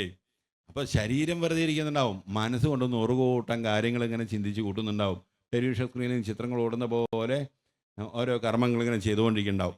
ആ ചെയ്ത കർമ്മങ്ങൾക്ക് ശരീരം കൊണ്ട് മാത്രമല്ല മനസ്സുകൊണ്ട് ചെയ്താൽ പോലും, മനസ്സുകൊണ്ട് ചെയ്യുന്നതിനാണ് ശിക്ഷ കൂടുതലെന്ന യോഗവാസിഷ്ടത്തിൽ പറയും, മനഃകൃതം കൃതം പാപം ന ശരീരകൃതം കൃതം എന്ന്. ശരീരം കൊണ്ട് ചെയ്യുന്നതല്ല മനസ്സുകൊണ്ട് ചെയ്യുന്നതാണ് ഏറ്റവും വലിയ പാപമെന്ന്. അങ്ങനെ മനസ്സുകൊണ്ട് പാപം ചെയ്തിട്ടുണ്ടെങ്കിൽ അതിന് തക്കതായ ശിക്ഷയെ കൊടുക്കണമെന്നുള്ളതാണ്. ഈ അജാമിളൻ ശരീരം കൊണ്ടും മനസ്സുകൊണ്ടും എല്ലാം പാപകർമ്മങ്ങളെ ചെയ്തിരിക്കുന്നതായ ആളാണ്. അതുകൊണ്ട് തക്കതായ ശിക്ഷയെ കൊടുക്കാൻ വേണ്ടി ഇയാളുടെ യാതനാ ശരീരത്തെ കൊണ്ടുപോകാനേ കൊണ്ടാണ് ഞങ്ങൾ വന്നിരിക്കുന്നത് എന്ന്. ഇതും കേട്ടില്ലേ ആ വിഷുഭാഷകന്മാർ കൈതട്ടി അങ്ങിച്ചിരിക്കുക. കഷ്ടേ കഷ്ടം, അഹോ കഷ്ടം ധർമ്മതൃശാം അധർമ്മസ്പൃശതേ സഭാം എത്ര ദണ്ഡേഷു അപാപേഷു ദണ്ഡോയേർത്രേ വൃഥാം. ഈ രക്ഷിക്കേണ്ട ആൾക്കാരെ ശിക്ഷിക്കാൻ ഒരുങ്ങി കഴിഞ്ഞാൽ പിന്നെ ഈ ലോകത്തിന് എന്തുണ്ട് ഒരു രക്ഷ ഇല്ലേ? ആലോചിച്ച് നോക്കൂ. ഈ പാലക്കാടൻ ഭാഗത്തൊക്കെ ഒരു നാടൻ പാട്ട് പാടാറുണ്ട്. പെറ്റകുട്ടി പൊട്ടനായ മടിയിൽ വെച്ച് കൊഞ്ച നട്ടകണ്ടം കട്ടവെണ്ട എന്തു ചെയ്യും പഞ്ചാം. പെറ്റകുട്ടി പൊട്ടനായ മടിയിൽ വെച്ച് കൊഞ്ചാം ഇല്ലേ? ചില അമ്മമാർ പേരക്കുട്ടിയെ മടിയിൽ വെച്ച് ഇരുന്നിട്ട് വലിയ കാര്യത്തിൽ കൊഞ്ചും. ആ കുട്ടിക്ക് വല്ലതും അറിയോ? എന്തു വേണമെങ്കിൽ പറയാം ഇല്ലേ? അറിയാത്ത ആൾക്കാരുടെ മുന്നിലും എന്തു വേണമെങ്കിൽ പറയാം, അറിയാവുന്ന ആൾക്കാരുടെ മുന്നിൽ എന്തു വേണമെങ്കിലും പറയാം. അറിയാവുന്ന ആൾക്കാരുടെ മുന്നിൽ പറഞ്ഞാൽ തിരുത്തി തരും. അതാണ് വ്യത്യാസം എന്നുള്ളത്. നട്ടകണ്ടം കട്ടവിണ്ട എന്തു ചെയ്യും പഞ്ചാം. ഈ കൃഷിയിടത്തിൽ നമ്മൾ കൃഷി ഇറക്കുന്നതായ സമയത്ത് ആ കൃഷിക്ക് വേണ്ടതായ വെള്ളവും വളവും എല്ലാം കിട്ടുന്നത് എവിടെ നിന്ന്? ആ വയലിൽ നിന്നാണ്. ആ വയൽ ഒരു തുള്ളി വെള്ളം കിട്ടാതെ കട്ട വിണ്ടുപോയി എന്ന് വിചാരിക്കുക. പിന്നെ എങ്ങനെ ആ കൃഷിക്ക് നിലനിൽക്കാനെ കൊണ്ട് സാധിക്കും? രക്ഷിക്കേണ്ട ആൾക്കാർ രക്ഷിക്കാനില്ലെങ്കിൽ പിന്നെ എന്തിനെ അഭയം പ്രാപിക്കാനിടയായി തീരും? നിങ്ങൾ ധർമ്മദേവൻ്റെ ആൾക്കാരാന്ന് പറയുന്നു, എന്നിട്ടോ ഇങ്ങനെയുള്ളതായ ശിക്ഷകളെ, പാപം ചെയ്യാത്തതായ ആൾക്കാരെ പാപം ചെയ്തു എന്ന് പറഞ്ഞ് ശിക്ഷിക്കാനെ കൊണ്ട് ഒരുങ്ങുക. എങ്ങനെ ഇവർ ഈ ജീവന്മാർക്ക് ഒരു രക്ഷ കിട്ടാൻ ഇടയായി തീരും? ഈ അജാമിളൻ ഈ ഒരു ജന്മത്തിലേക്ക് മാത്രമല്ല, ജന്മകോട്യം ഹസാമപീം, കോടാനുകോടി ജന്മങ്ങളിലെ പാപകർമ്മങ്ങൾക്കെല്ലാം പ്രായശ്ചിത്തം ചെയ്തു കഴിഞ്ഞു. കേട്ട ഉടനെ ആ ധർമ്മകിങ്കരന്മാർ യമഠന്മാരങ്ങ് ആശ്ചര്യശ്രദ്ധരായി. എന്ത്? ഈ അജാമിളൻ കോടാനുകോടി ജന്മങ്ങളിലെ പാപങ്ങൾക്കെല്ലാം പ്രായശ്ചിത്തം ചെയ്തു കഴിഞ്ഞു എന്നോ? ഇപ്പോഴത്തെ ഈ കാലഭടന്മാർ വരുന്ന സമയത്ത് ആ കാലഭടന്മാരുടെ കയ്യിൽ കാലപാശവും കാലദണ്ഡും മാത്രമല്ല ഒന്നുകൂടി കയ്യിലുണ്ടാവും. എന്ത്? മൊബൈൽ ഫോൺ അല്ലേ? ഉടനെ മൊബൈൽ ഫോൺ എടുത്ത് വിളിച്ചു ചിത്രഗുപ്തനെ. ഹലോ, ഈ അജാമിളനെ പാപകർമ്മങ്ങൾ പ്രായശ്ചിത്തം ചെയ്തു എന്നാ പറയുന്നത്, ശരിയാണോ നോക്കൂ എന്ന് പറയാം. ചിത്രഗുപ്തനാണെങ്കിലോ പണ്ടത്തെ പോലെയല്ല, അവിടെ ഇപ്പോൾ ഒക്കെ കമ്പ്യൂട്ടറൈസ്ഡ് ആയിരിക്കണം, ഡിജിറ്റൽ നരക. എല്ലാവരുടെ കണക്കുകളും കമ്പ്യൂട്ടറിൽ കയറ്റിയിട്ടുണ്ട്. വേഗം അജാമിളൻ എന്നുള്ള ഫയൽ ഓപ്പൺ ചെയ്തു. ഫയൽ ഓപ്പൺ ചെയ്ത് നോക്കുന്ന സമയത്ത് ഒരു പ്രായശ്ചിത്ത കർമ്മങ്ങളുടെയും കണക്കും കിട്ടിയില്ല. ഹേയ്, ഇത് തൽപരകക്ഷികളുടെ കുപ്രചരണമാണ്, അതാരാ അങ്ങനെയൊക്കെ പറഞ്ഞിരിക്കുന്നത്? അങ്ങനെയൊന്നും ഉണ്ടായിട്ടില്ലേ? ഇയാൾ ഒരു പ്രായശ്ചിത്തം ചെയ്തിട്ടില്ല, എവിടെ ചെയ്തിരിക്കുന്നത്, എന്താ ചെയ്തിരിക്കുന്നത് എന്ന് ചോദിക്കുക. അങ്ങനെ കാലഭടന്മാർ ചോദിക്കുക, ഏത് പ്രായശ്ചിത്തമാണ്, എപ്പോഴാണ് ചെയ്തത്, എവിടെയാണ് ചെയ്തത്, അറിയാൻ സാധിക്കുന്നില്ലല്ലോ. വിഷ്ണുഭാഷന്മാർ അരുളി ചെയ്യാണ്, സംശയിക്കേണ്ട, അയം ഹി കൃതനിർവേശോ ജന്മഘോട്യമസാമപി യൽ വ്യാജഹാര വിവശോ നാമസ്വസ്ത്യൈനം ഹരേ. സർവേശ്വരനായി ശ്രീഹരിയായ ഗുരുവായൂരപ്പൻ്റെ ജഗന്മംഗളകരമായിരിക്കുന്നതായ തിരുനാമത്തെയാണ് ഈ അജാമിളൻ കീർത്തിക്കാനിടയായിരിക്കുന്നത്. ഭയപ്പെടാനില്ല. നാമം നാവൽ വന്നു കഴിഞ്ഞോ സർവമംഗളങ്ങളും അനുഭവിക്കാനെ കൊണ്ട് സാധിക്കും. മധുരമധുരമേതൽ മംഗളം മംഗളാനാം നിഖില നിഗമവല്ലീ സൽഫലം ചിൽസ്വരൂപം. ഭഗവാന്റെ തിരുനാമം എന്ന് പറയുന്നത് മധുരമേതൽ, മാധുര്യമുള്ള വസ്തുക്കളിൽ വെച്ച് ഏറ്റവും മാധുര്യമുള്ളതാണ് ഭഗവാന്റെ തിരുനാമം എന്ന് പറയുന്നത്. ഭഗവത് നാമത്തിലുള്ള മാധുര്യമുള്ളതായിട്ട് ലോകത്തിൽ ഒരു പദാർത്ഥങ്ങളുമില്ല. പാൽപായസം ത്രിമധുരം സുഖിയൻ ജിലേപ്പി കൽക്കൺ. ഇപ്പം തന്നെ നാവ് നനയ്ക്കാൻ തുടങ്ങി കഴിഞ്ഞു. എങ്ങനെയാണ് സ്വാമി എന്നൊക്കെ പറഞ്ഞാൽ നാവിന് വെള്ളം വരാതിരിക്കുമോ? പാൽപായസം ത്രിമധുരം സുഖിയൻ ജിലേപ്പി കൽക്കണ്ടം അപ്പം അവിൽ പാൽ പ്രഥമൻ തുടങ്ങി സ്വാദുള്ള ഭോജ്യം ഒരുപാട് ഭുജിച്ച നാവേ നാലിറ്റു നാമസുധ നക്കി നുണച്ചു നോക്കൂ. മധുരപലഹാരങ്ങളൊക്കെ നിങ്ങൾ ധാരാളം കഴിച്ചിട്ടില്ലേ?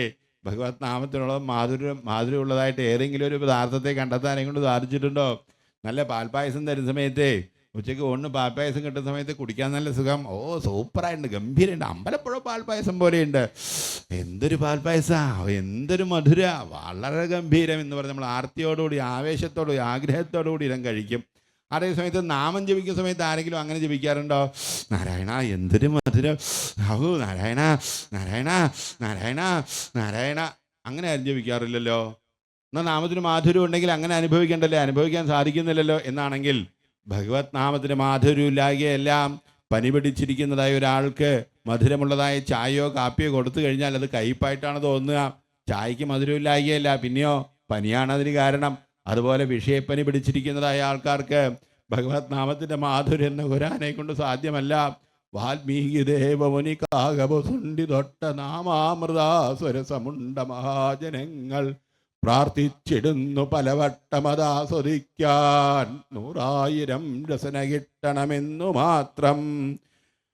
ശ്രീനാരദാരി മഹർഷീശ്വരന്മാരെ പോലെയുള്ളതായ പരിശുദ്ധാന്ത കണ്ണന്മാരായിരിക്കുന്നതായ പരമഭാഗവതന്മാർ അനുഭവിച്ചറിഞ്ഞതാണ് ഭഗവത് നാമത്തിൻ്റെ മാധുര്യമെന്ന് പറയുന്നത്. വേദാന്ത ഗോക്കളുടെ ദിവ്യഭയസ്സുകൊണ്ടോ യോഗീശ്വരൻ്റെ ഹൃദയാംബുജമാധി കൊണ്ടോ പ്രേമാബ്ധിതൻ സുരുചിരാമൃതധാര കൊണ്ടോ നിർമ്മിച്ചത് ഈ മധുരനാമം അറിഞ്ഞുകൂടാ. മധുരമായിരിക്കുന്നതായ ഭഗവത് നാമം ഏതൊരു വസ്തുവിനെ കൊണ്ടാണ് നിർമ്മിച്ചിരിക്കുന്നത് എന്നുള്ളത് പറയാനേ കൊണ്ട് സാധ്യമല്ല. നിഖില നിഗമവല്ലീ സൽഫലം, സകല വേദങ്ങളുടെയും സത്തായ ഫലമാണ്. എല്ലാ മംഗളകർമ്മങ്ങൾക്കും മംഗളത്തെ കൊടുക്കുന്നതാണ് ഭഗവാന്റെ തിരുനാമം എന്ന് പറയുന്നത്. നാമം ചോദിച്ചുകൊണ്ട് ഏതൊരു പ്രവൃത്തി ആരംഭിച്ചുകൊള്ളൂ, എല്ലാം മംഗളകരമായി തീരും അല്ലേ? ഒരു യാത്ര പുറപ്പെടുകയാണ്, പുറത്തോട്ട് ഇറങ്ങിക്കഴിഞ്ഞാൽ അടുത്ത വീട്ടിലെ കല്യാണിക്കുട്ടി ചൂലും കൊണ്ട് എതിരെ വരും. എപ്പോഴും അതന്നെയാ പതിവ്. ദുശകനം കണ്ടു കഴിഞ്ഞാൽ എന്താപ്പം ചെയ്യുക, വിഷമിക്കേണ്ട, നാമം ജീവിച്ചുകൊണ്ട് യാത്ര പുറപ്പെട്ടുള്ളൂ. എത്ര വലിയ ദുശകനം കണ്ടു കഴിഞ്ഞാലും അതിനെല്ലാം ഉള്ള പരിഹാരമാണ്. ഇനി ഇന്ന കർമ്മങ്ങൾക്ക് എന്നുള്ളതില്ല, സോമയാഗാദി കർമ്മങ്ങൾക്ക് പോലും, വേദീ കർമ്മങ്ങൾക്ക് പോലും തന്ത്രഛിദ്രം ദേശകാലാർഗ വസ്തുതയം സർവം കരോതി നിശ്ചിദ്രം നാമസങ്കീർത്തനന്തവ. എല്ലാ വേദീ കർമ്മങ്ങൾക്കും പ്രായശ്ചിത്തമായി പറഞ്ഞിരിക്കുന്നത് ഭഗവത് നാമസങ്കീർത്തനം തന്നെയാണ്. സർവരോഗോപശമനം സർവോപദ്രവനാശനം ശാന്തിദം സർവരിഷ്ഠാനാം ഹരേർ നാമാനുകീർത്തനം. ഭഗവത് നാമം കൊണ്ട് മാറാത്തതായ രോഗമില്ല. ഭവരോഗത്തെപ്പോലും നശിപ്പിക്കാൻ തക്കതായ ശേഷിയുണ്ട് ഭഗവത് നാമത്തിന്. പരംപൂജനീയ തിരുനാമാചാര്യൻ്റെ ജന്മശതാബ്ദിയോടനുബന്ധിച്ച് ഈ നാമപ്രചരണാർത്ഥം, ലിഖിതജപ പ്രചരണാർത്ഥം ഓരോ സ്ഥലങ്ങളിൽ ചെന്ന് സത്സംഗം നടത്തിയതായ സമയത്ത് തിരുവനന്തപുരത്ത് എന്ന് ഭഗവത് നാമത്തിൻ്റെ മഹത്വത്തെ പറഞ്ഞ് ഈ ലിഖിതജപത്തിന് വേണ്ടതായ പുസ്തകങ്ങളെല്ലാം അവിടെ വിതരണം ചെയ്തു. അന്നേരം അവിടെ വന്നിരിക്കുന്നതായ അമ്മമാരിൽ ഒരമ്മ, ആ അമ്മയുടെ ഭർത്താവ് ക്യാൻസർ 4th സ്റ്റേജിലാണ്. പുസ്തകം വാങ്ങിക്കൊണ്ടേ ഭർത്താവിൻ്റെ കയ്യിൽ കൊണ്ടുപോയി കൊടുത്തു. വളരെ പാവപ്പെട്ടൊരു കുടുംബമാണ്. ഉള്ളവന് എല്ലാവരും ഉണ്ടാവും, ഇല്ലാത്തവന് ആരും ഉണ്ടാവില്ല. അതാണ് ലോകത്തിൻ്റെ സ്ഥിതി എന്ന് പറയുന്നത്. സാമ്പത്തിക ബുദ്ധിമുട്ടുണ്ട്, രോഗബാധിതനാണ്, ചികിത്സിക്കാൻ വഴിയില്ല. കണ്ണീരിൽ കുതിർന്ന ഹൃദയത്തോടു കൂടിയിട്ട് അമ്മ ഭർത്താവിൻ്റെ കരങ്ങളിൽ പുസ്തകം കൊടുത്ത് പറഞ്ഞു, നമുക്ക് ഗുരുവായൂരപ്പനേ ഉള്ളൂ രക്ഷ, നിങ്ങൾ നാമം എഴുതിക്കൊള്ളൂ, ഗുരുവായൂരപ്പൻ കൈവടിയില്ല എന്ന് പറഞ്ഞങ്ങ് ഭർത്താവിൻ്റെ കയ്യിൽ കൊടുത്തു. ഞാൻ കിടപ്പിൽ കിടന്ന് എഴുതാൻ തുടങ്ങി. എഴുതി 130 പുസ്തകം എഴുതി. 130 പുസ്തകം എഴുതി ശ്രീ ചിത്ര മെഡിക്കൽ സെൻറ്ററിൽ അദ്ദേഹം വീണ്ടും റീ ടെസ്റ്റിനായിട്ട് അവിടെ ചെന്നതായ സമയത്ത് ഡോക്ടർമാർ പറഞ്ഞു, ഇപ്പോൾ അത്ര കണ്ട് സീരിയസ് അല്ല ഈ അസുഖം, കീമോ ഒന്നും വേണ്ട, ഓപ്പറേഷൻ ഒന്നും വേണ്ട, നിങ്ങൾ മരുന്ന് കഴിച്ചിരുന്നാൽ മതി, ഭേദമായിക്കൊള്ളും, പൊയ്ക്കോളൂ എന്ന് പറഞ്ഞ് തിരിച്ചയച്ചു. ഇത് കേട്ടുകേൾവിയല്ല, കെട്ടുകഥയല്ല, കൺമുന്നിലുണ്ടായതായ അനുഭവമാണ്. സർവരോഗോപശമനം. നാമം കൊണ്ട് മാറാത്തതായ രോഗമില്ല. ഉറച്ച് വിശ്വസിക്കണം. ആടിയ എണ്ണ ആടാതെ തേക്കണം എന്ന് പറയും. വിശ്വാസം ആടാതെ തേക്കണം. ഭഗവത് നാമം കൊണ്ട് മാറാത്തതായ രോഗമില്ല. സർവരോഗോപശമനം സർവോപദ്രവനാശനം. എല്ലാവിധ ഉപദ്രവങ്ങളെയും തീർക്കാൻ തക്കതായ ശേഷിയുണ്ട്. ഇല്ലേ? ശത്രുക്കളൊക്കെ ഉണ്ട് നാല് ഭാഗത്തും ഒക്കെ. കുട്ടിച്ചാത്തിൻ്റെ അവിടെ പോകുന്ന ആൾക്കാരാണത്രേ. ഇനി അങ്ങനെയൊക്കെ അടുത്ത വീട്ടിൽ അവൾ പോയിട്ട് നമ്മൾക്കെതിരെ കുട്ടിച്ചാത്തിൻ്റെ വല്ല പ്രയോഗം ചെയ്താലോ? ഒട്ടും ഭയപ്പെടണ്ട, നാമം ജപിച്ചുള്ളൂ. ഓരോ ഉപദ്രവങ്ങളും ബാധിക്കാനിടയായി തീരില്ല. നാമം ജപിക്കുന്നതായ ആൾക്ക് മാത്രമല്ല, ആ നാമം ജപിക്കുന്നതായ ആ അന്തരീക്ഷത്തിലെ ചരാചരങ്ങൾക്ക് പോലും, സകല ചരാചരങ്ങൾക്കും പരിശുദ്ധിയെ പ്രദാനം ചെയ്യാൻ പോകുന്നതായ മഹത്തായ യജ്ഞമാണ് ഭഗവത് നാമ സങ്കീർത്തനം എന്ന് പറയുന്നത്. എവിടെ ഇരുന്നാണോ ഒരു ജീവൻ നാരായണ എന്ന് കീർത്തിക്കാൻ ഇടയായി തീരുന്നത്, 6 അടി ഭൂമി വരെ പരിശുദ്ധമായി തീരും. അത്രയും മഹത്വമുണ്ട് ഭഗവത് നാമത്തിന്. ശാന്തിതം സർവരിഷ്ഠാനം. 7 ശനിയാണ്, കണ്ടശനിയാണ്. കാലം പഴിച്ചല്ലോ, കണ്ടശനി കൊണ്ടേ പോകുമെന്ന് പറയും. എന്നെ കൊണ്ടുപോകുമോ? ആകെ പേടിയാണല്ലോ. ഇനിയിപ്പോൾ എന്താ ചെയ്യുക? വിഷമിക്കണ്ട. എത്ര കാലം പഴിച്ചാലും ഏത് കഷ്ടകാലമായാലും നാമം ചോദിച്ചുള്ളൂ. ഒരു മന്ത്രവാദിനടുത്തും പോവേണ്ടതായ കാര്യമില്ല. ഒരു ചരടും കെട്ടേണ്ടതായ കാര്യമില്ല. നാമം ജപിച്ചാൽ മതി. എല്ലാ രോഗങ്ങൾക്കും കഷ്ടങ്ങൾക്കും അങ്ങ് പരിഹാരമായി തീരും. ഭഗവത് നാമത്തിനോളം മംഗളത്തെ കൊടുക്കുന്നതായ ഒരു മഹായജ്ഞം വേറെയില്ല. ഇത് സകല വേദങ്ങളുടെയും സത്തായ ഫലമാണ്, ചിൽസ്വരൂപമാണ്. മറ്റ് ലൗകിക ശബ്ദങ്ങളാവട്ടെ അതെല്ലാം ജഡമാണ്. പക്ഷേ ഭഗവത് നാമമാവട്ടെ അത് വാസ്തുശക്തി ഉള്ളതാണ്. ഇപ്പോൾ ചായ അല്ലേ, മധുരമുള്ളത് മധുരം ഇല്ലാത്തത്, വിത്തൗട്ടൊക്കെ നമ്മൾ പറഞ്ഞ് കഴിക്കും അല്ലേ? അതൊക്കെ വ്യക്തിയധിഷ്ഠിതമാണ്. പക്ഷെ ചായയുടെ ചൂട് എന്ന് പറയുന്നത് അത് എല്ലാവർക്കും ഒരുപോലെയാണ്. അതുപോലെ ഭഗവത് നാമത്തിൻ്റെ മഹത്വം എന്ന് പറയുന്നത് അധികാരി ഭേദമന്യേ ഇന്ന ആൾക്കാർക്ക് എന്നുള്ളതിൽ എല്ലാവർക്കും ഒരുപോലെ അനുഭൂതിയെ പ്രദാനം ചെയ്യാൻ പോകുന്നതായി മഹായജ്ഞമാണ് ഭഗവത് നാമം എന്ന് പറയുന്നത്. നാരായണ എന്നുള്ളതായ 4 അക്ഷരം എവിടെ മുഴങ്ങുന്നുണ്ടോ അവിടെ ഒരിക്കലും പ്രേത പിശാചാരികളൊന്നും അടുക്കാനെങ്കിൽ ഇടയായിത്തീരില്ല. ഭൂതപിശാചി നീടുനഹിയാവൈ മഹാവീര നാമസുനാവൈ. എവിടെയാണോ ഭഗവാന്റെ തിരുനാമം മുഴങ്ങുന്നത് അവിടെ ഈ ക്ഷുദ്രമൂർത്തികൾക്കൊന്നും അങ്ങ് അടുക്കാനേക്കൊണ്ട് സാധ്യമല്ല. അത്രയും മഹത്വമേറിയിരിക്കുന്നതായ ഭഗവത് നാമത്തെ ഈ അജാമണൻ എങ്ങനെ വ്യാജഹാര വിവശനായിട്ട് അവശനായിട്ട് ഇല്ലേ, ഊണും കഴിഞ്ഞ് സുഖമായിരിക്കുന്ന സമയത്ത് നമ്മൾ നാമം ചോദിക്കാൻ പറഞ്ഞാൽ അത്ര ശ്രദ്ധയൊന്നും ഉണ്ടാവില്ല ഇല്ലേ? അങ്ങോട്ടും ഇങ്ങോട്ടൊക്കെ നോക്കി ആർക്കെങ്ങാനും വേണ്ടി ഇല്ലേ? ഈ പാലക്കാടൻ മുത്തശ്ശിമാരുടെ നാമജപത്തെക്കുറിച്ച് പറയാറുണ്ട്. ഈ പാലക്കാടൻ മുത്തശ്ശിമാരെ എങ്ങനെ എത്രയും നാമം ചോദിക്കാം? സന്ധ്യസമയം കഴിഞ്ഞാൽ വീട്ടിൻ്റെ മുന്നിൽ വന്ന് കാല് നീട്ടിയിരിക്കും. കാലൊക്കെ ഒഴിഞ്ഞുകൊണ്ട് നാരായണ നാരായണ നാരായണ. ഈ പിന്നാലത്തെ വാതിലടച്ചോ നോക്കുക, നാരായണ നാരായണ നാരായണ നാരായണ. പുറത്ത് പോയി പിള്ളേർ വന്നിട്ടില്ലല്ലോ, എപ്പോഴാ വരിക? നാരായണ നാരായണ നാരായണ നാരായണ നാരായണ. മോഹൻലാലിൻ്റെ സിനിമ കഴിഞ്ഞോ? നാരായണ നാരായണ നാരായണ. ഇങ്ങനെ 100 കൂട്ടം കാര്യങ്ങൾ പറയുന്നതിനിടയിൽ 4 നാരായണ ജപിച്ചു എന്ന് വരും. വേണ്ടത്ര ശ്രദ്ധയൊന്നും ഉണ്ടാവില്ല. അതേ സമയത്ത് നമ്മൾ പോകുന്ന സമയത്ത് ബസ് ഒരു ആക്സിഡൻ്റായി എന്ന് വിചാരിക്കുക അല്ലേ? ആപത്തിലകപ്പെട്ട് കഴിഞ്ഞാലോ ശംഖുപൊട്ടി വിളിക്കും, എൻ്റെ ഗുരുവായൂരപ്പാന്ന് ഉള്ളിത്തട്ടി വിളിക്കും. ആപത്ത് വരുമ്പോഴാണ് ആത്മാർത്ഥമായിട്ട് വിളിയുണ്ടാവുക. ഈ അജാമലിനാവട്ടെ ഇതാ മരണത്തെ മുന്നിൽ കണ്ടുകൊണ്ട് വിവശനായിട്ടാണ് അങ്ങ് കീർത്തിക്കാൻ ഇടയായിരിക്കുന്നത്. അതും എങ്ങനെ? യഥാ നാരായണായേതി ജഗാത ചതുരക്ഷരം. നാരായണ എന്നുള്ളതായ 4 അക്ഷരം വളരെ വ്യക്തമായിട്ട് ഉരിയാടാനിടയായിരിക്കുകയാണ്. ഭഗവത് നാമാക്ഷരങ്ങളിലെ നാമാക്ഷരങ്ങൾ പൂർണ്ണമായിട്ട് വരണമെന്നില്ല. ഏതെങ്കിലും നാമാക്ഷരങ്ങൾ നാവിൽ വന്നാൽ തന്നെ അതിന് പൂർണ്ണ ഫലപ്രാപ്തിയെ തരാൻ തക്കതായ ശേഷിയുണ്ടെന്നാ. അപ്പോൾ നമ്മൾ പാർവതി എന്ന് പേരിട്ടാലും പാർവതി എന്ന് വിളിക്കില്ല. എന്താ വിളിക്കുക? പാറു അല്ലേ? നാരായണൻ എന്ന് പേരിട്ട് കഴിഞ്ഞാൽ നാണോ അല്ലേ? നാരായണി എന്നാണെങ്കിൽ നാണി. അതൊക്കെ നല്ല ശീലമുണ്ട്. ഇനി അങ്ങനെയാണെങ്കിലും പാറുന്നോ നാണിന്നോ വിളിച്ചിട്ടാണെങ്കിൽ പോലും ഭഗവത് നാമത്തെ ജപിച്ചുള്ളതായ ഫലം അനുഭവിക്കാൻ സാധിക്കുമെന്നിരിക്കെ ജഗാത ചതുരക്ഷരം. ഇതാ 4 അക്ഷരവും വ്യക്തമായിട്ട് ഉരിയാടാനിടയായിരിക്കുകയാണ്. ഇത് കേട്ട സമയത്ത് കാലകിങ്കരന്മാർ പറയാണ്, വിശ്വാസന്മാരെ നിങ്ങൾക്ക് തെറ്റുപറ്റിപ്പോയി. നിങ്ങൾ എന്താ വിചാരിച്ചത്? ഈ അജാമിളൻ നാരായണ എന്ന് പറഞ്ഞു കഴിഞ്ഞാൽ എല്ലാ പാപങ്ങൾക്കും പ്രായശ്ചിത്തമാവുന്ന വിചാരിച്ചിരിക്കുന്നത്. ഈ അജാമിളനെ സാധാ പാപിയല്ല, മഹാപാപിയാ. ഈ പാപികളിൽ തന്നെ 2 വിഭാഗമുണ്ട്, സാധാ പാപി, മഹാപാപി. നിങ്ങൾ ഹോട്ടലിൽ ചെന്ന് കഴിഞ്ഞാൽ സാധാ റോസ്റ്റ്, സ്പെഷ്യൽ റോസ്റ്റ് എന്ന് പറയില്ലേ, അതുപോലെ സാധാ പാപി, മഹാപാപി. ഇതിൽ ആരാ മഹാപാപി? സേനസുരാപോ മിത്രതു ബ്രഹ്മ ഗുരുതൽപഹ ശ്രീരാജപിതൃഗോ ഹന്ത ഏജപാതകിനോപരേ. ഈ മത്സ്യമാംസാദികളൊക്കെ കഴിക്കുക, സ്വർണം മോഷ്ടിക്കുക, ഗുരുപത്നിയെ ഭാര്യയാക്കുക, ഈ ദുർജനങ്ങളുമായിട്ടങ്ങ് കൂട്ടുകൂടുക, ഇങ്ങനെയൊക്കെ ചെയ്യുന്നതായ ആൾക്കാർ മഹാഭാവികളായിട്ടുള്ള ആൾക്കാരാണ്. ഈ അയാമളൻ അമ്മയച്ഛന്മാരെയൊക്കെ മറന്ന് കർത്തവ്യകർമ്മങ്ങളെല്ലാം വെടിഞ്ഞ് കാട്ടിൽ ചെന്ന് കുടിച്ച് കൂത്താടി കുലടയോടൊപ്പം കഴിയുന്നതായ മഹാഭാവിയായിരിക്കുന്നതായ ആളാ ഇയാൾ. നാരായണ പറഞ്ഞുകൊണ്ട് ഇയാൾക്ക് മോചനം കിട്ടുമോ? ഉള്ള പാപകർമ്മങ്ങളൊക്കെ ചെയ്തും കഴിഞ്ഞാൽ അവസാനം നാരായണ എന്ന് പറഞ്ഞാൽ മുക്തി കിട്ടുന്നൊക്കെ പറഞ്ഞു കഴിഞ്ഞാൽ എങ്ങനെ യോജിക്കും, എങ്ങനെ വിശ്വസിക്കാൻ പറ്റും എന്ന് ചോദിക്കുക. അന്നേരം വിഷുഭാഷന്മാർ പറയാണ്, ഉണ്ണികളെ നിങ്ങൾ സ്വല്പം പോലും സംശയിക്കേണ്ട, സർവേഷാമപ്യഘവതാം ഇതമേവ സുനിഷ്കൃതം. ഇനി ഇന്ന പാപങ്ങൾ എന്നുള്ളതില്ല, എല്ലാ പാപങ്ങൾക്കും ഉള്ളതായ പരിഹാരമാർഗം ഭഗവത് നാമസങ്കീർത്തനം ഒന്ന് മാത്രം തന്നെയാണ്. ഭഗവത് നാമത്തിനാൽ തീർക്കാൻ പറ്റാത്തതായൊരു മഹാപാപത്തെ ചെയ്യാനേക്കേണ്ട ഒരു മഹാഭാവിക്കും സാധ്യമല്ല. പതിതക്കിതവക്കിരാതകോ വാ ശുഭജോ വാ ഹരിനാമയസ്യ വാജി സഹൃദപ്യവിനിർഗതം ചേൽ കുലദൈവം മമതസ്യ പാദധൂളി. എത്ര തന്നെ പതിതനായിക്കൊള്ളട്ടെ, കാട്ടാളനായിക്കൊള്ളട്ടെ, ഒരു പട്ടിയെ തച്ചു എന്നതിൻ്റെ പച്ച മാംസം കഴിക്കുന്നതായ ഒരു ചണ്ടാലൻ തന്നെ ആയിക്കൊള്ളട്ടെ, അയാളുടെ നാവിൽ നിന്നൊരു നാമം നാരായണ എന്ന് കീർത്തിക്കാനിടയായി കഴിഞ്ഞാൽ അയാളുടെ പാദധൂളികൾ എൻ്റെ കുലദൈവമാണ് എന്ന് പറഞ്ഞ് അറിവിൻ്റെ അവസാന വാക്കായ ആചാര്യസ്വാമികൾ പോലും വന്ദിക്കുന്നു. അത്രയും മഹത്വമുണ്ട് ഭഗവത് നാമത്തിന്. ഭഗവത് നാമത്തിനാൽ തീർക്കാൻ പറ്റാത്തതായ പാപപ്രാരബ്ധങ്ങളില്ല. നാമമോരുത്തൻ്റെ മൂർധാവിൽ കൈവച്ചാൽ ബ്രഹ്മലിഖിതങ്ങൾ മാഞ്ഞിടുന്നു. ബ്രഹ്മദേവൻ്റെ ശിരോലിഖിതത്തെ പോലും മാറ്റാൻ തക്കതായ ശേഷിയുണ്ട് ഭഗവത് നാമത്തിന്. പരംപൂജനീയ തിരുനാമാചാര്യ ഒരു കഥ അരളി ചെയ്യാറുണ്ട്.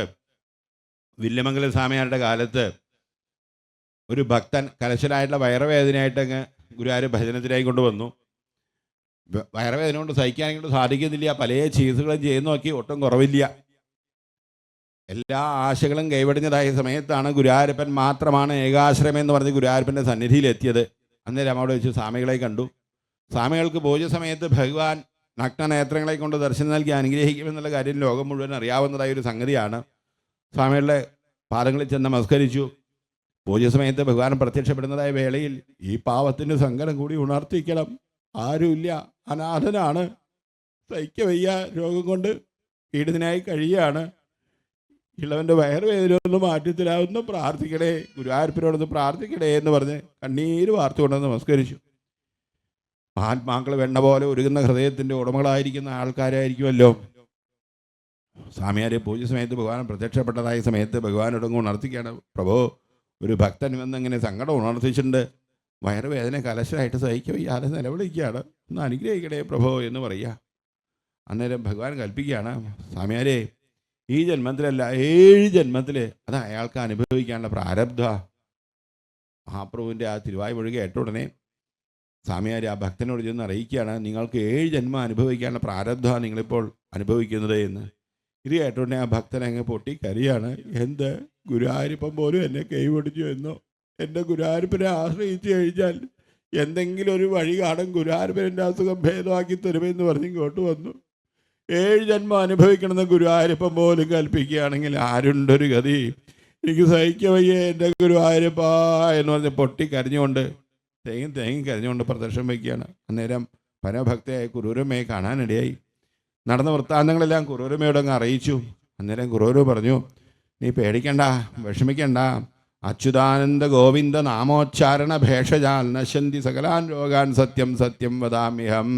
എത്ര തന്നെ ജന്മങ്ങൾ അനുഭവിക്കേണ്ടുന്നതായ പാപപ്രാരബ്ധങ്ങളുണ്ടെങ്കിലും നീ ഭഗവാന്റെ തിരുനാമത്തെ കീർത്തിച്ചുകൊള്ളൂ, നാമം കൊണ്ട് മാറാത്തതായ രോഗമില്ല, സത്യമാണ് എന്ന് പറഞ്ഞങ്ങ് ഉപദേശിക്കുകയാണ്. ഇത് കേട്ട ഉടനെ ആ ഗുരുവാക്കിനെ വേദവാക്കായി സ്വീകരിക്കാൻ പോകുന്നതായ മനസ്സിലുള്ളതായ ആ ഭക്തൻ നിഷ്ഠയോടുകൂടി നാമം ജപിക്കാനും കൊണ്ട് ആരംഭിച്ചു. കുറേ നാമം ജപിച്ചതായ സമയത്ത് വയറിൻ്റെ വേദനയും കുറഞ്ഞു, മനസ്സിൻ്റെ വേദനയും കുറഞ്ഞു. ആനന്ദ തുന്തുലിനായിട്ട് നാമം ജപിച്ചുകൊണ്ടെങ്കിൽ പ്രദർശനം വയ്ക്കുകയാണ്. അങ്ങനെ പ്രദർശനം വയ്ക്കുന്നതായ സമയത്ത് സ്വാമിയാരെയും കാണാനിടയായി. നിൻ്റെ വയറുവേദനയൊക്കെ ഭേദമായോ? എന്നാൽ നീ വയറുവേദന സഹിക്കുകയ്യ എന്നല്ലേ പറഞ്ഞത്, നീ വേദനയൊന്നുമില്ലാതെ പ്രദർശനം വയ്ക്കുന്നുണ്ടല്ലോ എന്ന് ചോദിക്കുക. അന്നേരം ഭക്തൻ പറഞ്ഞു, സ്വാമിയാരെ ഈ ലോകത്തിൽ ആരും നുണ പറയരുത്, പ്രത്യേകിച്ച് സ്വാമിമാരും നുണ പറയരുത്. 7 ജന്മം അനുഭവിക്കാനുള്ള പ്രാരബ്ധമുണ്ട് എന്നല്ലേ പറഞ്ഞത്. ഇതാ കുറൂരമ്മയുടെ അനുഗ്രഹം കൊണ്ട് ഞാൻ നാമം ചോദിച്ച സമയത്ത് എൻ്റെ വയറുവേദനയൊക്കെ ഭേദമായി എന്നങ്ങ് അറിയിക്കുകയാണ്. ഇത് കേട്ടുകൊണ്ട് സ്വാമിയാർ ഭഗവാന്റെ തിരുനടക്കിലോട്ടങ്ങ് ഓടി ചെന്നു. തേങ്ങി തേങ്ങി കരയാണ്. തിരുനടയ്ക്കൽ നിന്നിട്ട് ഗുരുവായൂരപ്പൻ ചോദിക്കുക, എന്താ സ്വാമിയാരെ ഇങ്ങനെ കരയുന്നത് എന്ന്. സ്വാമിയാർ പ്രാർത്ഥിക്കുക, ഗുരുവായൂരപ്പ അവിടുന്ന് കരയിച്ചാൽ കരയല്ലേ നിവൃത്തിയുള്ളൂ, അവിടെ നല്ലേ കൽപ്പിച്ചത് 7 ജന്മം അനുഭവിക്കാനുള്ള പ്രാരബ്ധമുണ്ട് എന്ന് ഇളവൻ അതുപോലെ ചെന്ന് പറഞ്ഞു. ഇളവൻ പറഞ്ഞത് നുണയായി എന്നുള്ളൊരു അപഖ്യാതി ഉണ്ടായില്ലേ പ്രഭോ എന്ന് പറഞ്ഞ് തേങ്ങി കരയാണ്. ഭഗവാൻ കൽപ്പിക്കുക, സ്വാമിയാരെ ഞാൻ പറഞ്ഞ സത്യ, സ്വാമിയാരെ 7 ജന്മം അനുഭവിക്കാനുള്ള പ്രാരബ്ധമുണ്ട് എന്നുള്ളത് സത്യമാണ്. പക്ഷേ നാമം ചോദിച്ചാൽ മാറില്ല എന്ന് ഞാൻ പറഞ്ഞിട്ടില്ല കേട്ടോ. എത്ര ജന്മം അനുഭവിക്കാനുള്ള പ്രാരബ്ധം ഉണ്ടെങ്കിലും ബ്രഹ്മ സാക്ഷാൽ കൃതനിഷ്ഠയാപി വിനാശമായാതി വിനാനഭോഗൈ അപൈരി നാമസ്ഫുരണേന ധൽത്തേ പ്രാരബ്ധകർമ്മേരി വിരോധി വേദ. വേദങ്ങൾ പോലും വർണ്ണിച്ചിരിക്കുന്നു, ബ്രഹ്മസാക്ഷാത്കാരം കൊണ്ട് പോലും തീരാത്തതായ പ്രാരബ്ധം ഒരാൾ നാമം ചോദിച്ചുകൊണ്ടാൽ അത് തീർക്കാനെ കൊണ്ട് സാധിക്കും. ഭഗവത് നാമത്തിനാൽ തീർക്കാൻ പറ്റാത്തതായ യാതൊരു പാപ പ്രാരബ്ധങ്ങളുമില്ല. നമ്മൾക്ക് പഞ്ചമവേദമെന്ന് പുകൾപെറ്റതായ ഇതിഹാസമാണ് മഹാഭാരതം എന്ന് പറയുന്നത്. വേറൊന്നും പഠിക്കാൻ സാധിച്ചില്ലെങ്കിൽ മഹാഭാരതമാകുന്നതായ ഒന്നിനെ പഠിച്ചാൽ മതി എന്ന് തന്നെ പറയും. 1500ഓളം കഥാപാത്രങ്ങളെ കൊണ്ട് പശുപക്ഷി മൃഗാലയങ്ങളെ പോലും കഥാപാത്രങ്ങളാക്കി താൻ തന്നെ ഒരു കഥാപാത്രമായി 1,26,000 ശ്ലോകങ്ങളെ കൊണ്ട് വ്യാസഭഗവാൻ ചെയ്തതായ ധർമ്മോപദേശമാണ് മഹാഭാരതം. ആ മഹാഭാരതത്തിൻ്റെ സാരവത്തായ 2 പർവ്വങ്ങളാണ് ശാന്തിപർവവും അനുശാസന പർവവും എന്ന് പറയും. ഇത് രണ്ടും ദിവ്യോപദേശങ്ങളാണ്. ശ്രീമദ് ഭാഗവത്തിൽ എങ്ങനെയാണ് ഏകാദശ സ്കന്ധം ഭാഗവത സ്വരൂപിയായ ഭഗവാന്റെ ശിരസായി കൽപ്പിച്ചിരിക്കുന്നത്, അതുപോലെ മഹാഭാരതത്തിൻ്റെ ശിരസാണ് ഈ ശാന്തിപർവ്വം അനുശാസനപർവ്വം എന്ന് പറയും. മഹാഭാരതം മുഴുവൻ പഠിക്കാൻ സാധിച്ചില്ലെങ്കിൽ 2 പർവ്വങ്ങൾ പഠിച്ചാൽ മതി. ഈ 2 പർവ്വം പഠിക്കാൻ സാധിച്ചില്ലെങ്കിലും അതിൻ്റെ സാരവത്തായിട്ട് ശരശയിൽ കിടക്കുന്നതായി ഭീഷ്മ പിതാമഹൻ ലോകത്തിനോട് ഉപദേശിച്ചതാണ് വിഷ്ണു സഹസ്രനാമം. നിങ്ങൾ വേറൊന്നും ചെയ്യാൻ സാധിച്ചില്ലെങ്കിലും കിം ജപൻ മുച്ചതേ ജന്തുർ ജന്മസംസാര ബന്ധനാൽ, ഒരു ജന്തു സമാനമായി കഴിയുന്നതായ ഒരാൾ തന്നെയാണെങ്കിലും നാമം നാവിൽ വന്നു കഴിഞ്ഞാൽ ആ ജീവന് രക്ഷയായി കഴിഞ്ഞു, വേറൊന്നും വേണ്ട, നിങ്ങൾ ഈ നാമമെങ്കിലും ജപിക്കണേ എന്ന് പറഞ്ഞ് ഭഗവാന്റെ തിരുനാമത്തെ ഉപദേശിച്ചു. ഇനി ഈ സഹസ്രനാമം 1000 നാമങ്ങളെ ജപിക്കാനുള്ളതായ സമയമോ സാവകാശ സൗകര്യമൊന്നും ഇല്ല എന്ന് പറയുകയാണെങ്കിൽ, ഇനി അത്രയും സാധിക്കുന്നില്ല എന്നാണെങ്കിൽ വേണ്ട, ആർത്താവിഷണ്ണ ശിഥിലാച്ച ഭീതാഹ ഘോരേഷു ജവ്യാദിഷു വർത്തമാനാഹ സങ്കീർത്തിയ നാരായണ ശബ്ദമാത്രം വിമുക്തദുഃഖാഹ സുഖിനോ ഭവന്തി. എത്ര തന്നെ ആർത്തന്മാരായി ദുഃഖിതന്മാരായി കഴിയുന്ന ആൾക്കാരായിക്കൊള്ളട്ടെ, വിഷണ്ണനായി വിഷാദമഗ്നനായി ഭാവി ചോദ്യചിഹ്നമായി ജീവിതം വഴിമുട്ടി കണ്ണീര് കുടിച്ചുകൊണ്ട് കഴിയുന്നതായ ആൾക്കാർ തന്നെ ആയിക്കൊള്ളട്ടെ, നാരായണ ശബ്ദമാത്രം, വേണ്ടത്ര ശ്രദ്ധയോ ഭക്തിയോ ഒന്നും ഇല്ലാതെ കേവല ശബ്ദമാത്രമെങ്കിലും നാരായണ എന്നുള്ളതായ 4 അക്ഷരം നാവിൽ വന്നു കഴിഞ്ഞാൽ സമസ്ത ദുഃഖങ്ങളിൽ നിന്നും മോചനം നേടാനായിക്കൊണ്ട് സാധിക്കുന്നു. ഇതിൽ പരൊരു മഹാമാർഗം വേറെയില്ല. യഥാ ഹരേർനാമപതേരുദാഹൃതൈ. ശ്രദ്ധയോടും ഭക്തിയോടും കൂടിയല്ലേ നാമം ചോദിക്കേണ്ടത്? അതെ, ശ്രദ്ധയോടും ഭക്തിയോടും കൂടി തന്നെയാണ് നാമം ചോദിക്കേണ്ടത്. അഥവാ അങ്ങനെ അല്ല എന്ന് വരികിലും അതിന് മഹത്തായ ഫലമുണ്ട്. ഭഗവത് നാമത്തിൻ്റെ വൈഭവത്തെ ലോകത്തിനോട് ഉപദേശിച്ചതായ മഹാത്മാക്കളിൽ പ്രാതസ്മരണീയനായി ലോകമെന്നും കൈകൂപ്പുന്നതായ ഭഗവത് നാമ ബോധേന്ദ്ര സരസ്വതി സ്വാമികൾ, കാഞ്ചി ശങ്കരാചാര്യ പരമ്പരയിലെ 56ാം പീഠാധിപതിയായിട്ടിരുന്നതായ മഹാത്മാവ്, ഭഗവത് നാമ കൗമുദി എന്നുള്ളതായ ഗ്രന്ഥത്തെ ഭഗവത് നാമത്തിൻ്റെ വൈഭവത്തെ വ്യക്തമാക്കി ലോകത്തിനോട് ഉപദേശിച്ചതായ സമയത്ത് അതിൽ അർത്ഥശങ്കയ്ക്ക് അവകാശമില്ലാത്തതായ രീതിയിൽ ഈ ലോകത്തിനോട് അനുശാസിക്കുന്നു.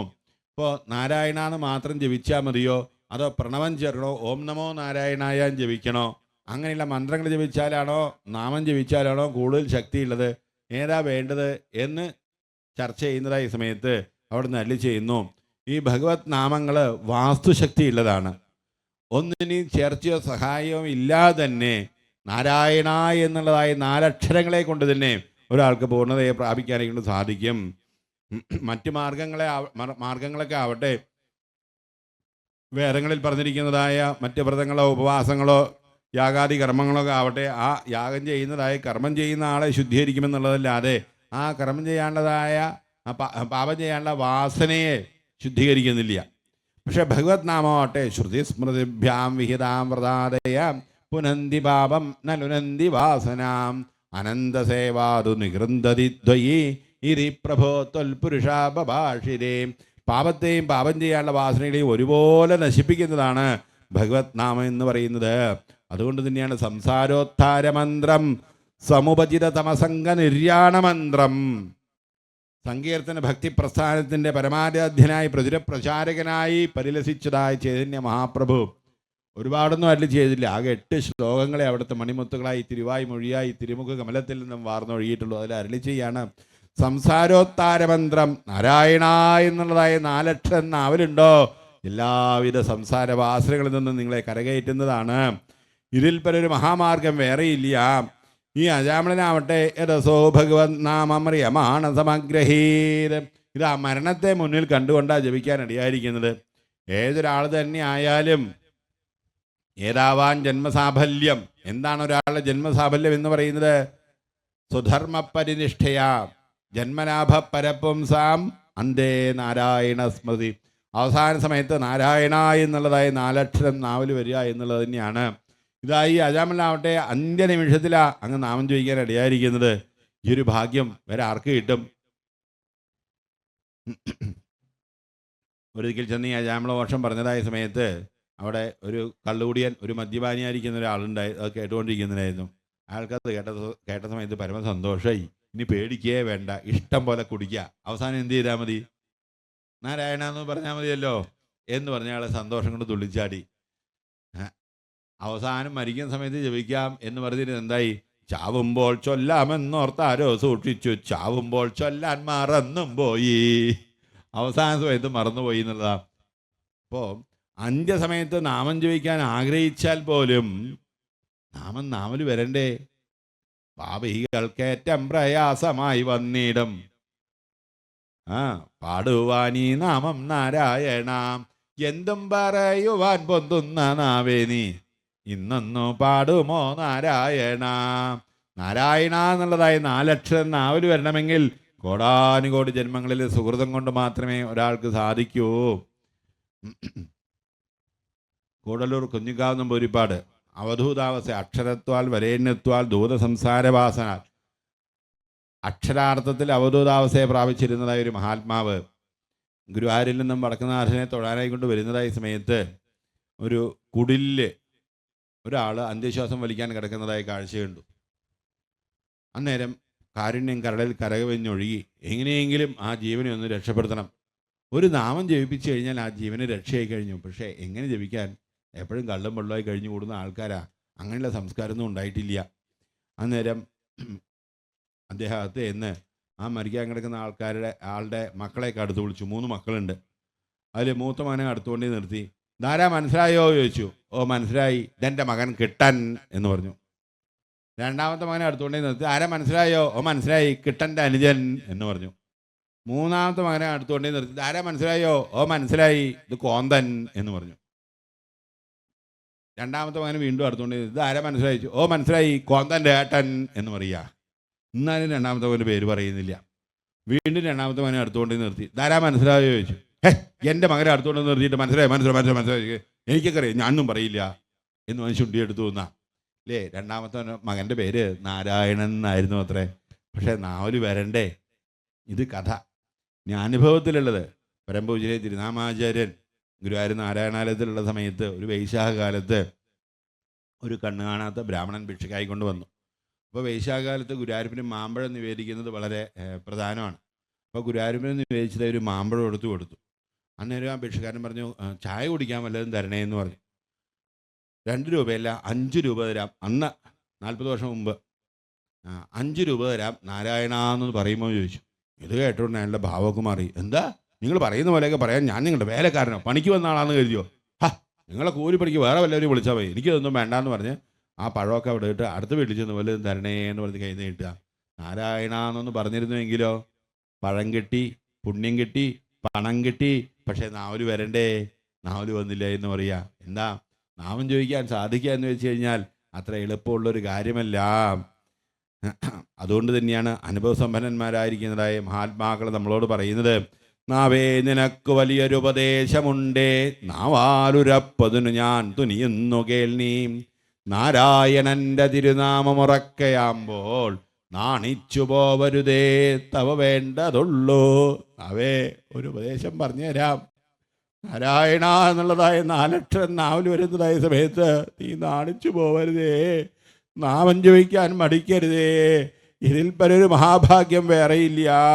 കോടി ജന്മ സമുത്തേന പുണ്യേനേ ഇത് ലഭ്യതേ. കോടാനുകോടി ജന്മങ്ങളിൽ സുഹൃതം കൊണ്ടാണ് ഒരാൾക്ക് നാമം ജപിക്കാനേ കൊണ്ട് സാധിക്കുക. എല്ലാം കഴിഞ്ഞിട്ട് ഒടുവിലെ എന്ന് കരുതരുത്. എല്ലാറ്റിലും ഉപരിയാണ് ഭഗവത് നാമ സങ്കീർത്തനം.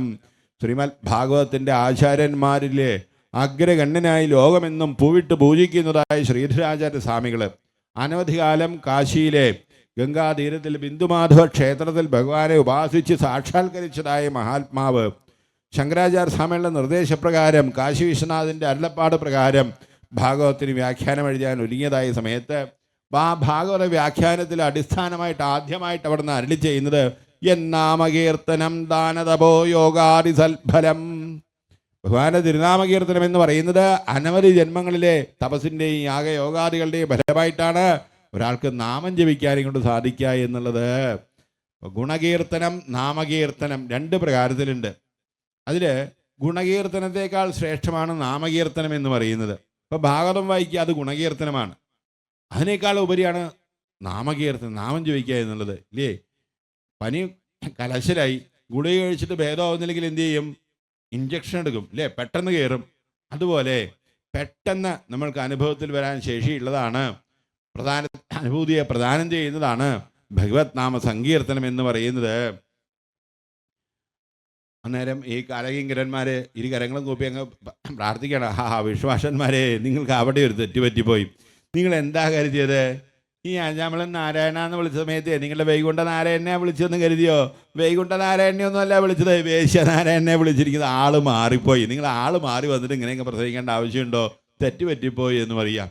അന്നേരം വിശ്വാസന്മാർ പറയാണ്, അങ്ങനെ തെറ്റുപറ്റിയൊന്നും അല്ല, അറിഞ്ഞുകൊണ്ട് തന്നെയാണ് ഞങ്ങൾ വന്നിരിക്കുന്നത്.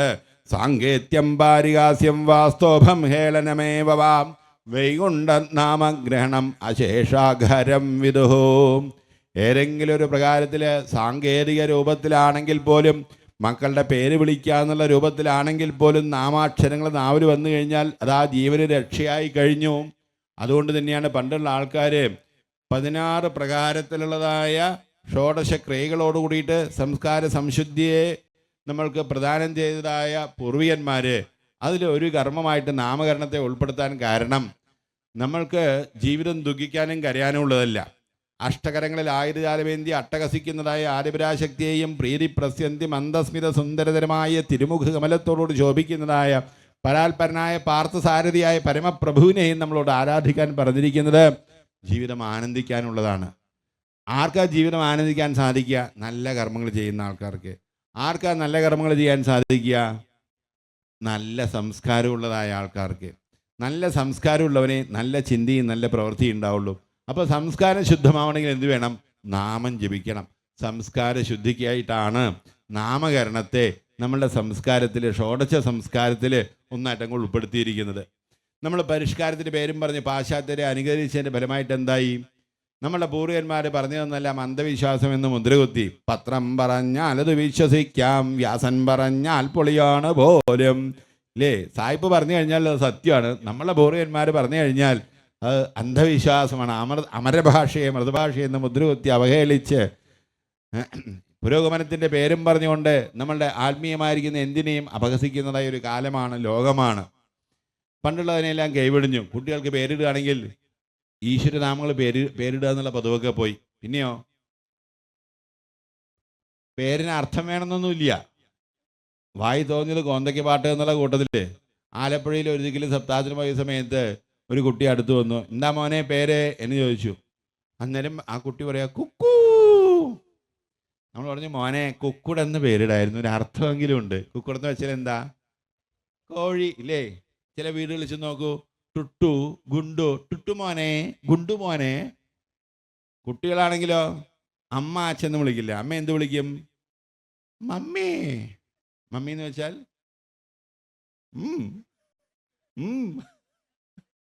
ഇല്ലേ? എല്ലാ വീടുകളിലും പരിഷ്കാരം മുഖത്തുമല്ലോ. കുട്ടിയെ പെറ്റമ്മയെ മുഖത്ത് നോക്കിയിട്ട് ഇല്ലേ ശൗമയെന്ന് വിളിപ്പിക്കും. അച്ഛനാണെങ്കിലോ ഡാ ഡീ. എങ്ങനെ നന്നാവും? കുട്ടികളെ കൊണ്ട് അമ്മയും അച്ഛനും മമ്മി ഡാഡി എന്ന് വിളിപ്പിച്ചതുകൊണ്ടോ അല്ലെങ്കിൽ ടുട്ടു കട്ടു വട്ടു എന്ന് പേരിട്ടതുകൊണ്ടൊന്നും നമ്മൾ സാഹിബിൻ്റെ സന്തതികളല്ല. പുകൾപറ്റ പുണ്യഭൂമിയായ ഭാരതത്തിൽ ഒരു ഹിന്ദുവായി സനാതന ധർമ്മത്തിൻ്റെ സന്തതിയായി ജനിക്കാൻ സാധിച്ചതിൽ നമ്മൾക്ക് അഭിമാനിക്കണം. ഭാഷയിലും വേഷത്തിലും അത് നിഴലിക്കണം. ഈശ്വരനാമങ്ങളെ കുട്ടികൾക്ക് പേരിടാവൂ. വേറെ ചില വിദ്വാൻമാരുണ്ട്, അമ്മയുടെ പേരിൻ്റെ ആദ്യത്തെ അക്ഷരം അച്ഛൻ്റെ പേരിൻ്റെ ആദ്യത്തെ അക്ഷരം.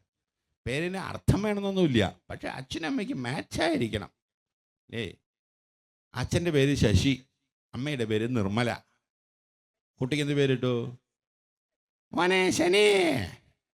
എങ്ങനെ ശനി പിടിക്കാതിരിക്കും? അച്ഛൻ്റെ പേര് കണ്ണൻ, അമ്മയുടെ പേര് ലീല. കുട്ടിക്ക് എന്ത് പേരിട്ടു? കലി. എങ്ങനെ കലി വരാതിരിക്കും? അതും പോട്ടെ, അച്ഛൻ്റെ പേര് പ്രേംകുമാർ, അമ്മയുടെ പേര് തങ്കം. കുട്ടിക്ക് പേരിട്ടു? മോനെ പ്രേതം. ആ പ്രേതത്തിന് ഈ പ്രേതമല്ലേ മക്കളായിട്ട് വരുള്ളൂ അല്ലേ? വേറെ ചില വിദ്വാൻമാർ പഴയത് വിടാനും വയ്യ, പുതിയത് വേണം താനും. അങ്ങനെയുള്ള ആൾക്കാർ എന്ത് ചെയ്യും? ഒരു വീട്ടിൽ ചെന്ന് കുട്ടിയുടെ പേര് ചോദിച്ചു. എന്താ മോനെ പേര്? ആകാശ് അല്ലേ പറയാ. നമ്മൾക്ക് രാമാന്ന് കേട്ട് കഴിഞ്ഞാൽ ആരെ ഓർമ്മ വരും? ശ്രീരാമേന്ദ്രനെ ഓർമ്മ വരും അല്ലേ? കൃഷ്ണാന്ന് കേട്ട് കഴിഞ്ഞാൽ നമ്മുടെ തമ്പുരാനെ അല്ലേ, ഗുരുവായൂരപ്പനെ ഓർമ്മ വരും. ആകാശ് എന്താവും? ശൂന്നായിത്തീരും. ഒരു വേറെ വീട്ടിൽ എണ്ണിയാലൊടുങ്ങാത്ത സ്ഥലങ്ങളിൽ പോയി ഓർക്കാൻ വയ്യാത്ത ആൾക്കാരെ പരിചയപ്പെട്ടതുകൊണ്ട് ഒരു വീട്ടിൽ ചെന്ന് ഒരു ചെറിയ കുട്ടിയുടെ എന്താ മോളെ പേര് ചോദിച്ചു. അന്നേരം പറഞ്ഞു സാന്ദ്ര. അപ്പോൾ ആ അമ്മയോട് ചോദിച്ചു, എന്താ അമ്മയും ആ മോൾക്ക് സാന്ദ്ര എന്ന് പേരിടാൻ കാരണം ചോദിച്ചു. അന്നേരം പറയാ ആ അമ്മ അവിടുത്തെ നാരായണ സമിതിയിലെ കമ്മിറ്റി പ്രസിഡന്റാണ്. അമ്മ പറയാ സാന്ദ്രാനന്ദവബോധാത്മകമല്ലിയോ ഗുരുവായൂരപ്പൻ. അമ്മ പ്രസംഗിക്കാൻ തുടങ്ങി. കുട്ടികൾക്ക് നാമകരണം ചെയ്യുന്ന സമയത്ത് ഈശ്വരഭാവം സ്ഫുരിക്കുന്നതായ പേരുകൾ വേണം കുട്ടികൾക്ക് നാമിടാനായിക്കൊണ്ട്. നമ്മൾ ഒരിക്കലും മറക്കാത്തത് ആരുടെ പേരാ? അവനവൻ്റെ പേരാ അല്ലേ? 40 പേര് ഉറങ്ങിക്കിടക്കുന്നുണ്ടെങ്കിൽ ആരുടെ പേര് ചൊല്ലി വിളിച്ചോ അവർ ആദ്യം കണ്ണു തുറക്കാൻ ഇടയായി തീരുക. ശബ്ദത്തിന് ശക്തിയുണ്ട്, നാമത്തിന് ശക്തിയുണ്ട്. ഹരിഹരി നാമാവശേഷം ജഗൽ എന്ന് പറയും. എന്താ അർത്ഥം? നാമത്തിലാണ് എല്ലാം അവശേഷിക്കുന്നത്. ഈ അസ്ഥി ഭാതി പ്രിയം നാമം രൂപം. അസ്ഥിയും ഭാതിയും പ്രിയവും ആത്മസ്വരൂപമാണ്. നാമം രൂപവും ഈ ജഗത്തിൻ്റെയാണ്. അതിൽ രൂപം ഉണ്ടായ നാമത്തിൽ നിന്നാണ്, ശബ്ദത്തിൽ നിന്നാണ് പ്രപഞ്ചത്തിൻ്റെ ഉൽപ്പത്തി എന്ന് പറയുന്നത്. ശബ്ദത്തിന് ശക്തിയുണ്ട്. ഈശ്വരനാമങ്ങളെ കുട്ടികൾക്ക് പേരിടാവൂ. അങ്ങനെ കുട്ടികൾക്ക് പേരിടുക എന്നുള്ള നിലയ്ക്കോ, അല്ലെങ്കിൽ ഈ കവിതകളൊക്കെ എഴുതുന്നതായ ആൾക്കാർ, പാട്ട് പാടുന്നതായ ആൾക്കാർ, രാഗം ഒപ്പിക്കാനായിട്ട് വൃത്തം ഒപ്പിക്കാനായിക്കോട്ടെ, കൃഷ്ണ രാമ ഇത്യാദി നാമങ്ങളെ കീർത്തിക്കാനിടയായി കഴിഞ്ഞാൽ, ഇല്ലെങ്കിൽ പരിഹസിച്ചിട്ടാലും വിരോധമില്ല. എന്താണിത്, എത്ര നേരമായി? ഇല്ലെങ്കിൽ ഒരു കാപ്പിയും ചായയൊക്കെ കിട്ടുന്നതാണ് ഈ സമയത്ത്. ഇപ്പോൾ അതുമില്ല. ഈ സ്വാമി പറഞ്ഞ് എത്ര നേരമാവോ, ഒരു ചായയൊന്നും കിട്ടില്ല. ഇടയ്ക്കിടയ്ക്ക് അങ്ങോട്ട് നോക്കുന്നുണ്ട്, ആയോ എന്നുള്ള കൂട്ടത്തിലൊക്കെ. എത്ര നേരമായി എന്ന രീതിയിൽ പരിഹസിച്ചിട്ടോ ദേഷ്യപ്പെട്ടിട്ടോ ഏതെങ്കിലും ഒരു പ്രകാരത്തിൽ നാരായണ എന്നൊരു 4 അക്ഷരം നാവിൽ വരാനിടയായി കഴിഞ്ഞാൽ വൈകുണ്ഠ നാമഗ്രഹണം അശേഷാഗഹരം വിദുഹു, എല്ലാവിധ പാപങ്ങളെയും വേരോടുകൂടി നശിപ്പിക്കുന്നതാണെന്ന് വിദുഹു വേദങ്ങൾ പ്രാമാണ്യം കൽപ്പിച്ചിരിക്കുന്നു. ഇതാരുടെയും കപോലകൽപ്പിതമായ പുത്തൻ സിദ്ധാന്തങ്ങളെല്ലാം പലതും പറഞ്ഞ് പ്രലോഭിച്ച് മനം മാറ്റി മതം മാറ്റി ആരാധകരുടെ അംഗസംഖ്യ കൂട്ടാൻ തക്കതായ കുഞ്ഞാടുകളുടെ കുടില തന്ത്രങ്ങളെല്ലാം ഉള്ളതിനെ ഉള്ളതുപോലെ അരുളി ചെയ്തതായ ആത്മാനുഭവ സമ്പന്നന്മാരായ ആചാര്യന്മാരുടെ അമൃത മൊഴികളാണ് ഭഗവത് നാമത്തിൻ്റെ മഹത്വം എന്ന് പറയുന്നത്. പതിരസ്കലിതോ ഭഗ്നയ സന്തഷ്ടസ്തപ്ത ആഹത. ഒരാൾ കാലിടറി വീഴാൻ പോകുന്നതായ സമയത്തോ കോട്ടുവായിടുന്ന സമയത്തോ അറിയാതെ ആണെങ്കിൽ പോലും കൃഷ്ണ നാരായണ എന്നൊന്ന് കീർത്തിക്കാൻ ഇടയായി കഴിഞ്ഞാൽ മറ്റൊന്നായി പരിഹസിച്ചെങ്കിലും മറ്റൊരുത്തർക്കു വേണ്ടി എന്നാകിലും അതുമല്ലൊരു നേരമൊരു ദിനം ചെവി കൊണ്ടിതു കേട്ടുവെന്നാകിലും ബ്രഹ്മസായുജ്യമപ്പോഴേ വന്നുപോയി. അറിയാതെ ആണെങ്കിൽ പോലും നാരായണ എന്നുള്ളതായ 4 അക്ഷരം നാവിൽ വന്നു കഴിഞ്ഞാൽ അത് ആ ജീവന് രക്ഷയായി കഴിഞ്ഞു. പക്ഷേ ആ നാരായണ എന്നുള്ളതായ 4 അക്ഷരം അറിയാതെ ആണെങ്കിൽ പോലും നാവൽ വിളയണമെങ്കിൽ എന്ത് വേണം? മുൻജന്മ സുഹൃതമുള്ള ഗുരുവായൂരപ്പൻ്റെ അനുഗ്രഹമുള്ളതായ ഒരു ജീവന്മാർക്ക് മാത്രമേ നാമം നാവൽ പ്രകാശിക്കാൻ ഇടയായി തീരുള്ളൂ. ഒരിക്കൽ മഹാദേവനും മഹാദേവിയും കൂടെ പാർവതി പരമേശ്വരന്മാർ ജഗതപ്പിതരോ വന്ദേ പാർവതി പരമേശ്വരോ എന്നാണല്ലോ ശാസ്ത്രം. ഈ ജഗത്തിൻ്റെ അമ്മയച്ഛന്മാരാണല്ലോ. രണ്ടുപേരും കൂടെ ഈ സ്ഥലത്തിൻ്റെ പേരെന്താ? പൂവത്തിങ്കിലോ അല്ല, പന്തലൂർ. ഈ പന്തലൂർ ഗ്രാമത്തിലേക്ക് വന്നു. ഈ പന്തലൂർ ഗ്രാമത്തിലേക്ക് മഹാദേവനും മഹാദേവിയും കൂടെ വരുന്നതായ സമയത്ത് അവിടെ ആ ജംഗ്ഷൻ്റെ അവിടെ വെച്ച് വളരെ കൗതുകരമായൊരു കാഴ്ച കണ്ടു. ഒരാൾ ഇരിക്കുന്ന കൊമ്പിനിരുന്നങ്ങ് വെട്ടിക്കൊണ്ടിരിക്കുക. ഇരിക്കുന്ന കൊമ്പിന് ഒരാളിരുന്ന് വെട്ടിക്കഴിഞ്ഞാൽ എന്താവും? അപ്പോൾ ദേവിക്ക് അത് കണ്ടപ്പോൾ സങ്കടമായി. ഭഗവാനോട് പറഞ്ഞു, ഭഗവാനെ അയാളെ എന്താ കാണിക്കുക? ഇരിക്കുന്ന കൊമ്പിനെ വെട്ടിയല്ലേ, വേറെ എവിടെ ഇങ്ങനെ പന്തലൂരുകാരെ പോലെ ഒരാളെ കണ്ടിട്ടില്ല ഇരിക്കുന്ന കൊമ്പിനെ വെട്ടുക എന്നുള്ളത്. എന്താ അയാൾ ഇങ്ങനെ ചെയ്യുന്നത് എന്ന് ചോദിക്കുക. അന്നേരം മഹാദേവൻ പറഞ്ഞു, ആര് പറഞ്ഞു അവനോട് വെട്ടാൻ? സ്വയം വെട്ടല്ലേ, വെട്ടട്ടെ, താഴെ വീഴുമ്പോൾ പിന്നെ വെട്ടില്ല, പഠിച്ചോളൂ എന്ന് പറയാം. എപ്പോഴും അച്ഛനേക്കാൾ സ്നേഹം കൂടുതൽ ആർക്കാ? അമ്മയ്ക്കാണല്ലോ അല്ലേ? അമ്മയുടെ സ്നേഹത്തിന് തുല്യമായിട്ട് ഒന്നുമില്ലല്ലോ ലോകത്തിൽ. അമ്മ പറഞ്ഞു, ഭഗവാനെ അവൻ അറിവില്ലാതെ ചെയ്യാൻ, അവൻ നമ്മുടെ കുട്ടിയല്ലേ, നമ്മളല്ലേ രക്ഷിക്കേണ്ടത്, ഒന്ന് അവിടുന്ന് രക്ഷിക്കണേ, അവിടുന്ന് ഉപേക്ഷിക്കരുതേ എന്ന് പറഞ്ഞ് ദേവി പറയാണ്. അന്നേരം ദേവി പറഞ്ഞാൽ ദേവൻ കേൾക്കുക എന്നുള്ളതാണല്ലോ നിയമം അന്നും ഇന്നും. അപ്പോൾ എന്നാ ആവട്ടെ, ദേവി ഒരു കാര്യം ചെയ്യാം, അയാൾ വെട്ടിയിട്ട് അവസാനത്തെ വെട്ടിയിട്ട് അമ്മേന്ന് വിളിച്ച് താഴെ വീണ് കഴിഞ്ഞാൽ ദേവി എന്നോളൂ രക്ഷിക്കാൻ, അപ്പാന്ന് വിളിച്ചു കഴിഞ്ഞാൽ ഞാൻ ചെല്ലാൻ രക്ഷിക്കാം, നമ്മളിൽ ആരെങ്കിലും ഒരാളെ രക്ഷിക്കാമെന്ന് പറഞ്ഞു. ശരി എന്ന് പറഞ്ഞ് രണ്ടുപേരും നോക്കിക്കൊണ്ടിരുന്നു. അയാൾ വെട്ടി അവസാനത്തെ വെട്ടി അയ്യോ എന്ന് പറഞ്ഞ് താഴെ വീണു. അമ്മയെന്ന് വിളിച്ചാൽ രക്ഷ കിട്ടി, അപ്പാന്ന് വിളിച്ചാൽ രക്ഷ കിട്ടിയില്ലേ, അയ്യപ്പാന്ന് വിളിച്ചു കഴിഞ്ഞാൽ രക്ഷ കിട്ടി. പക്ഷെ നാവല് വരണ്ടേ, നാവല് വന്നില്ല എന്ന് പറയാണ്. അതാണ് ഭഗവത് നാമം നാവല് വരണമെങ്കിൽ ചില്ലറ ഭാഗ്യം കൊണ്ടൊന്നും സാധ്യമല്ല. ഗുരുണാം ച ലഘൂനാം ച ഗുരുണി ച ലഘൂനിജം പ്രായശ്ചിത്താനി പാപാനാം ജ്ഞാതോക്താനി മഹർഷിഭിഃ. എത്ര തന്നെ ചെറിയ പാപമായാലും വലിയ പാപമായാലും അതിനെല്ലാമുള്ളതായ ഒരു ഒറ്റമൂലിക ഏകപരിഹാരമാർഗം ഭഗവത് നാമ സങ്കീർത്തനമാണ്. ഈ അട്ടപ്പാടി വള്ളിയമ്മയുടെ ചികിത്സ എന്ന് പറയും. അട്ടപ്പാടി വള്ളിയമ്മ എന്നുള്ള ഒരു വൈദ്യം കൊടുക്കുന്നൊരു അമ്മയുണ്ട്. ഏത് അസുഖത്തിന് പോയാലും, കാലുവേദനയാണ്, കൈവേദനയാണ്, തലവേദനയാണ് വന്ന് പോയി കഴിഞ്ഞാലും ഒറ്റ ഒരു കുഴമ്പ കൊടുക്കുക. അതുപോലെ ഏത് പാപത്തിനായാലും, ഇന്ന പാപം എന്നുള്ളതല്ല, എല്ലാ പാപത്തിനുള്ളതായ ഏകപരിഹാരമാർഗം ഭഗവത് നാമ സങ്കീർത്തനമാണ്. നാരായണ എന്നു സദാ ജപിച്ചാൽ പാപങ്കടം പശുകടം വ്യസനങ്ങൾ തീരും നാവിനുണർച്ച വരും ഏറ്റവും അന്ത്യകാലേ. അറിയില്ലെങ്കിലും ചുണ്ടാനിക്കോളൂ. അല്ലേ, ഏറ്റവും അന്ത്യകാലേ ഗോവിന്ദപാദകമലങ്ങൾ തെളിഞ്ഞു കാണും. എല്ലാ പാപങ്ങൾക്കും പശിക്കും പരിഹാരമായിട്ട് അന്ത്യനിമിഷത്തിൽ മോക്ഷത്തെ പോലും പ്രദാനം ചെയ്യാൻ ശേഷിയുള്ളതായ രാജമാർഗം ഭഗവത് നാമമാണ്. അജ്ഞാനാൽ അഥവാ ജ്ഞാനാൽ ഉത്തമ ശ്ലോകനാമയൽ, അറിഞ്ഞോ അറിയാതെയോ ആണെങ്കിൽ പോലും നാരായണ എന്നുള്ളതായ 4 അക്ഷരം നാവിൽ വന്നു കഴിഞ്ഞാൽ അതാ ജീവന് രക്ഷയായി കഴിഞ്ഞു. നമ്മൾ പനി വന്നു കഴിഞ്ഞാൽ പാരസിറ്റമോൾ വാങ്ങി കഴിക്കും. ആ പാരസിറ്റമോളിൽ എന്തൊക്കെ മോളാണെന്നുള്ളതെന്ന കാര്യം നമ്മൾക്കറിയില്ല. പാരസിറ്റമോൾ കഴിച്ചു കഴിഞ്ഞാൽ അസുഖം ഭേദവും. അതുപോലെ ഭഗവത് നാമത്തിൻ്റെ വൈഭവം അറിയാതെ ആണെങ്കിൽ പോലും നാമം നാവിൽ വന്നു കഴിഞ്ഞാൽ ആ ജീവന് രക്ഷ കിട്ടിക്കഴിഞ്ഞു.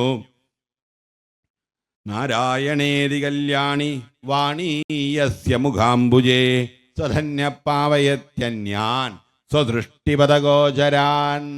നാരായണ എന്നുള്ളതായ 4 അക്ഷരന്മാരുടെ നാവിലാണോ പ്രകാശിക്കുന്നത്? സ്വദൃഷ്ടിപദഗോചരാൻ പുനാരി, അയാളുടെ ദൃഷ്ടിയിൽപ്പെടുന്നതായ സകല ചരാചരങ്ങളെയും ശുദ്ധീകരിക്കാനെ കൊണ്ടിടയായിത്തീരുന്നു. പാപി പോയിടം പാതാളം, ഭക്തൻ പോയിടം ഞങ്ങൾക്ക് ഞങ്ങളുടെ കാര്യം അറിയുള്ളൂ സ്വാമി. പാപി പോയിടം പാതാളമാണെങ്കിൽ ഭക്തൻ പോയിടം വൈകുണ്ഠം. വൈകുണ്ഠം. നാമം ജപിക്കുന്നൊരു ഭക്തൻ എവിടെ ചെല്ലുന്നോ അന്തരീക്ഷത്തിലെ വായു പോലും പരിശുദ്ധമായി തീരും. ഗംഗയും യമുനയും സരസ്വതിയും 3 പേരും വൈകുണ്ഠത്തിലുണ്ടായിരുന്ന ആൾക്കാരാന്നാ. ഒരു 3 പേരും കൂടി ഒരിക്കൽ കലശരായിട്ടുള്ള ലഹളായി അല്ലേ. 3 ആൾ കൂടിയാൽ കേട്ടിട്ടില്ലേ?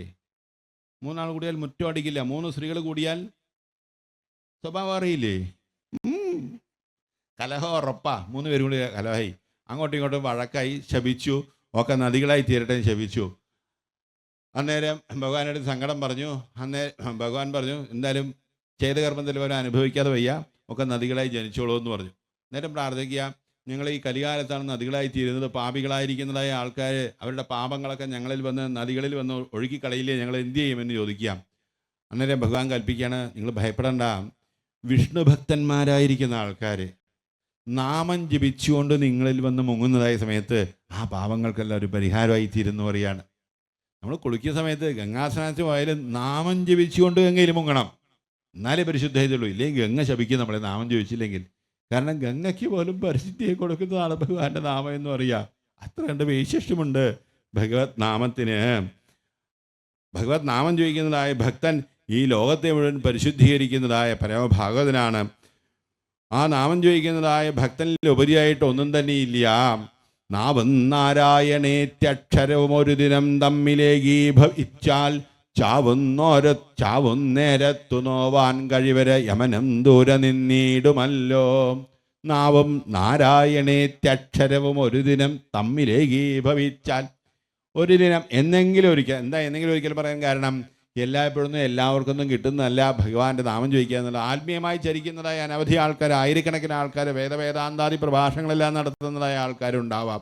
പക്ഷെ അതിലെല്ലാം ഉപരിയായിട്ട് നാമം മാത്രം ജപിച്ചാൽ മതി ദുരിതയം സർവവും ചാമ്പലാവാൻ, പ്രേമം പൊട്ടിത്തഴയ്ക്കാൻ, പ്രണയരസികനാം കണ്ണനുള്ളിൽ വിളങ്ങാൻ എന്ന് പറഞ്ഞ് ഭഗവത് നാമത്തെ മാത്രമായിട്ട് ആശ്രയിക്കണമെങ്കിൽ കോടാനുകോടി ജന്മങ്ങളിൽ സുഹൃതം കൊണ്ട് മാത്രമേ സാധിക്കൂ. അങ്ങനെ ഒരു സുഹൃതം കൊണ്ട് ഒരു നാമം നാവിൽ വന്നു കഴിഞ്ഞാൽ ചാവുന്നേരത്തു നോവാൻ കഴിവരാ. ഒരിക്കലും ക്ലേശിക്കേണ്ടതായിട്ട് വരില്ല ജീവിതത്തിൽ. ഓരോ നിമിഷം കഴിയുന്നോറും കാട് വാവാ വീട് പോവോ എന്ന് പറഞ്ഞുകൊണ്ടിരിക്കുകയാണ്. നഹി പ്രമാണം ജന്തൂനാം ഉത്തരക്ഷണ ജീവനെ. അധ്രുവം, ഒരു നിശ്ചയമില്ലാത്ത കാലം ജീവിച്ചിരിക്കുന്നതിന്. അങ്ങനെ മരണത്തിലോട് നീങ്ങിക്കൊണ്ടിരിക്കുന്നതായി ജീവന് എന്നും ജീവിതം ആനന്ദപൂർണ്ണമായി തീർക്കാനായിക്കൊണ്ട് നാരായണ എന്നുള്ളതായി 4 അക്ഷരമല്ലാതെ വേറൊരു ഗതിയില്ല. അതുകൊണ്ട് നാവേ 4 അക്ഷരം നീ ഒരു പഴുതുപേക്ഷിക്കലാ ദൈവയോഗാൽ ഈ വണ്ണം വന്നതെന്നാൽ അമൃതമനുഭവിച്ചിടു നാരായണേരീ. നാവേ ഈ നാരായണ എന്നുള്ളതായ 4 അക്ഷരം നീ ഒരിക്കലും ഉപേക്ഷിക്കാൻ ഇടയാവരുതേ.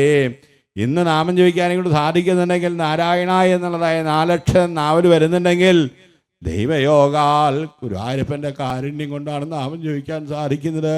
നമ്മളുടെ കഴിവല്ല, കേമത്വമല്ല, അവിടുത്തെ അനുഗ്രഹം കൊണ്ടാണ് നാമം ജപിക്കാൻ സാധിക്കുന്നത്. ഭഗവാനെ പ്രത്യക്ഷത്തിൽ കൺകുളിരെ കണ്ട് സേവിച്ചതായ ശ്രീ നാരായണ തീർത്ഥസ്വാമികൾ എന്നുള്ളതായ മഹാത്മാവ്, ശ്രീകൃഷ്ണ ലീലാതരംഗിണി എന്നതായ ഗ്രന്ഥത്തെ, ഭാഗവത വ്യാഖ്യാനത്തെ എഴുതിയതായ മഹാത്മാവ്, അനവധി കീർത്തനങ്ങളെല്ലാം എഴുതി ഭഗവാനെ സ്തുതിച്ചതായ ഒരു മഹാത്മാവ് നാരായണ നാമത്തിൻ്റെ മഹത്വത്തെ അനുഭവിച്ചറിഞ്ഞ് ലോകത്തിനോട് സമുദ്ഘോഷിക്കുകയാണ്. യന്നാംന പഠനം മനാകപയദേഹ ഓങ്കാരലക്ഷാധികം യന്മൂർത്തേ അഭിപൂജനം ഹരിഹര ബ്രഹ്മാദിപൂജാൽപുനം. ഒരു യോഗീശ്വരൻ അന്നപാനാദികളൊന്നും കൂടാതെ 1,00,000 ഓങ്കാരമന്ത്രം ജപിക്കുന്നതിനേക്കാൾ ശ്രേഷ്ഠമാണ് നാരായണ എന്നുള്ളതായ 4 അക്ഷരം നാവിൽ വന്നു കഴിഞ്ഞാൽ. അത് നാൻമുഖൻ വാഴ്ത്തുന്ന നാൻമറ പൊരുളായിരിക്കുന്നതായ നാമമാണ്. നാരായണ എന്നു നാമം ജപിക്കണം നേരായ വണ്ണം ഭവിക്കുമെന്നാൽ. ജീവിതത്തിലെ എല്ലാ കാര്യങ്ങളും നേരായ വണ്ണം ആയിത്തീരാനെക്കൊണ്ട് നാമം ജപിക്കുകയല്ലാതെ വേറൊരു മാർഗമില്ല.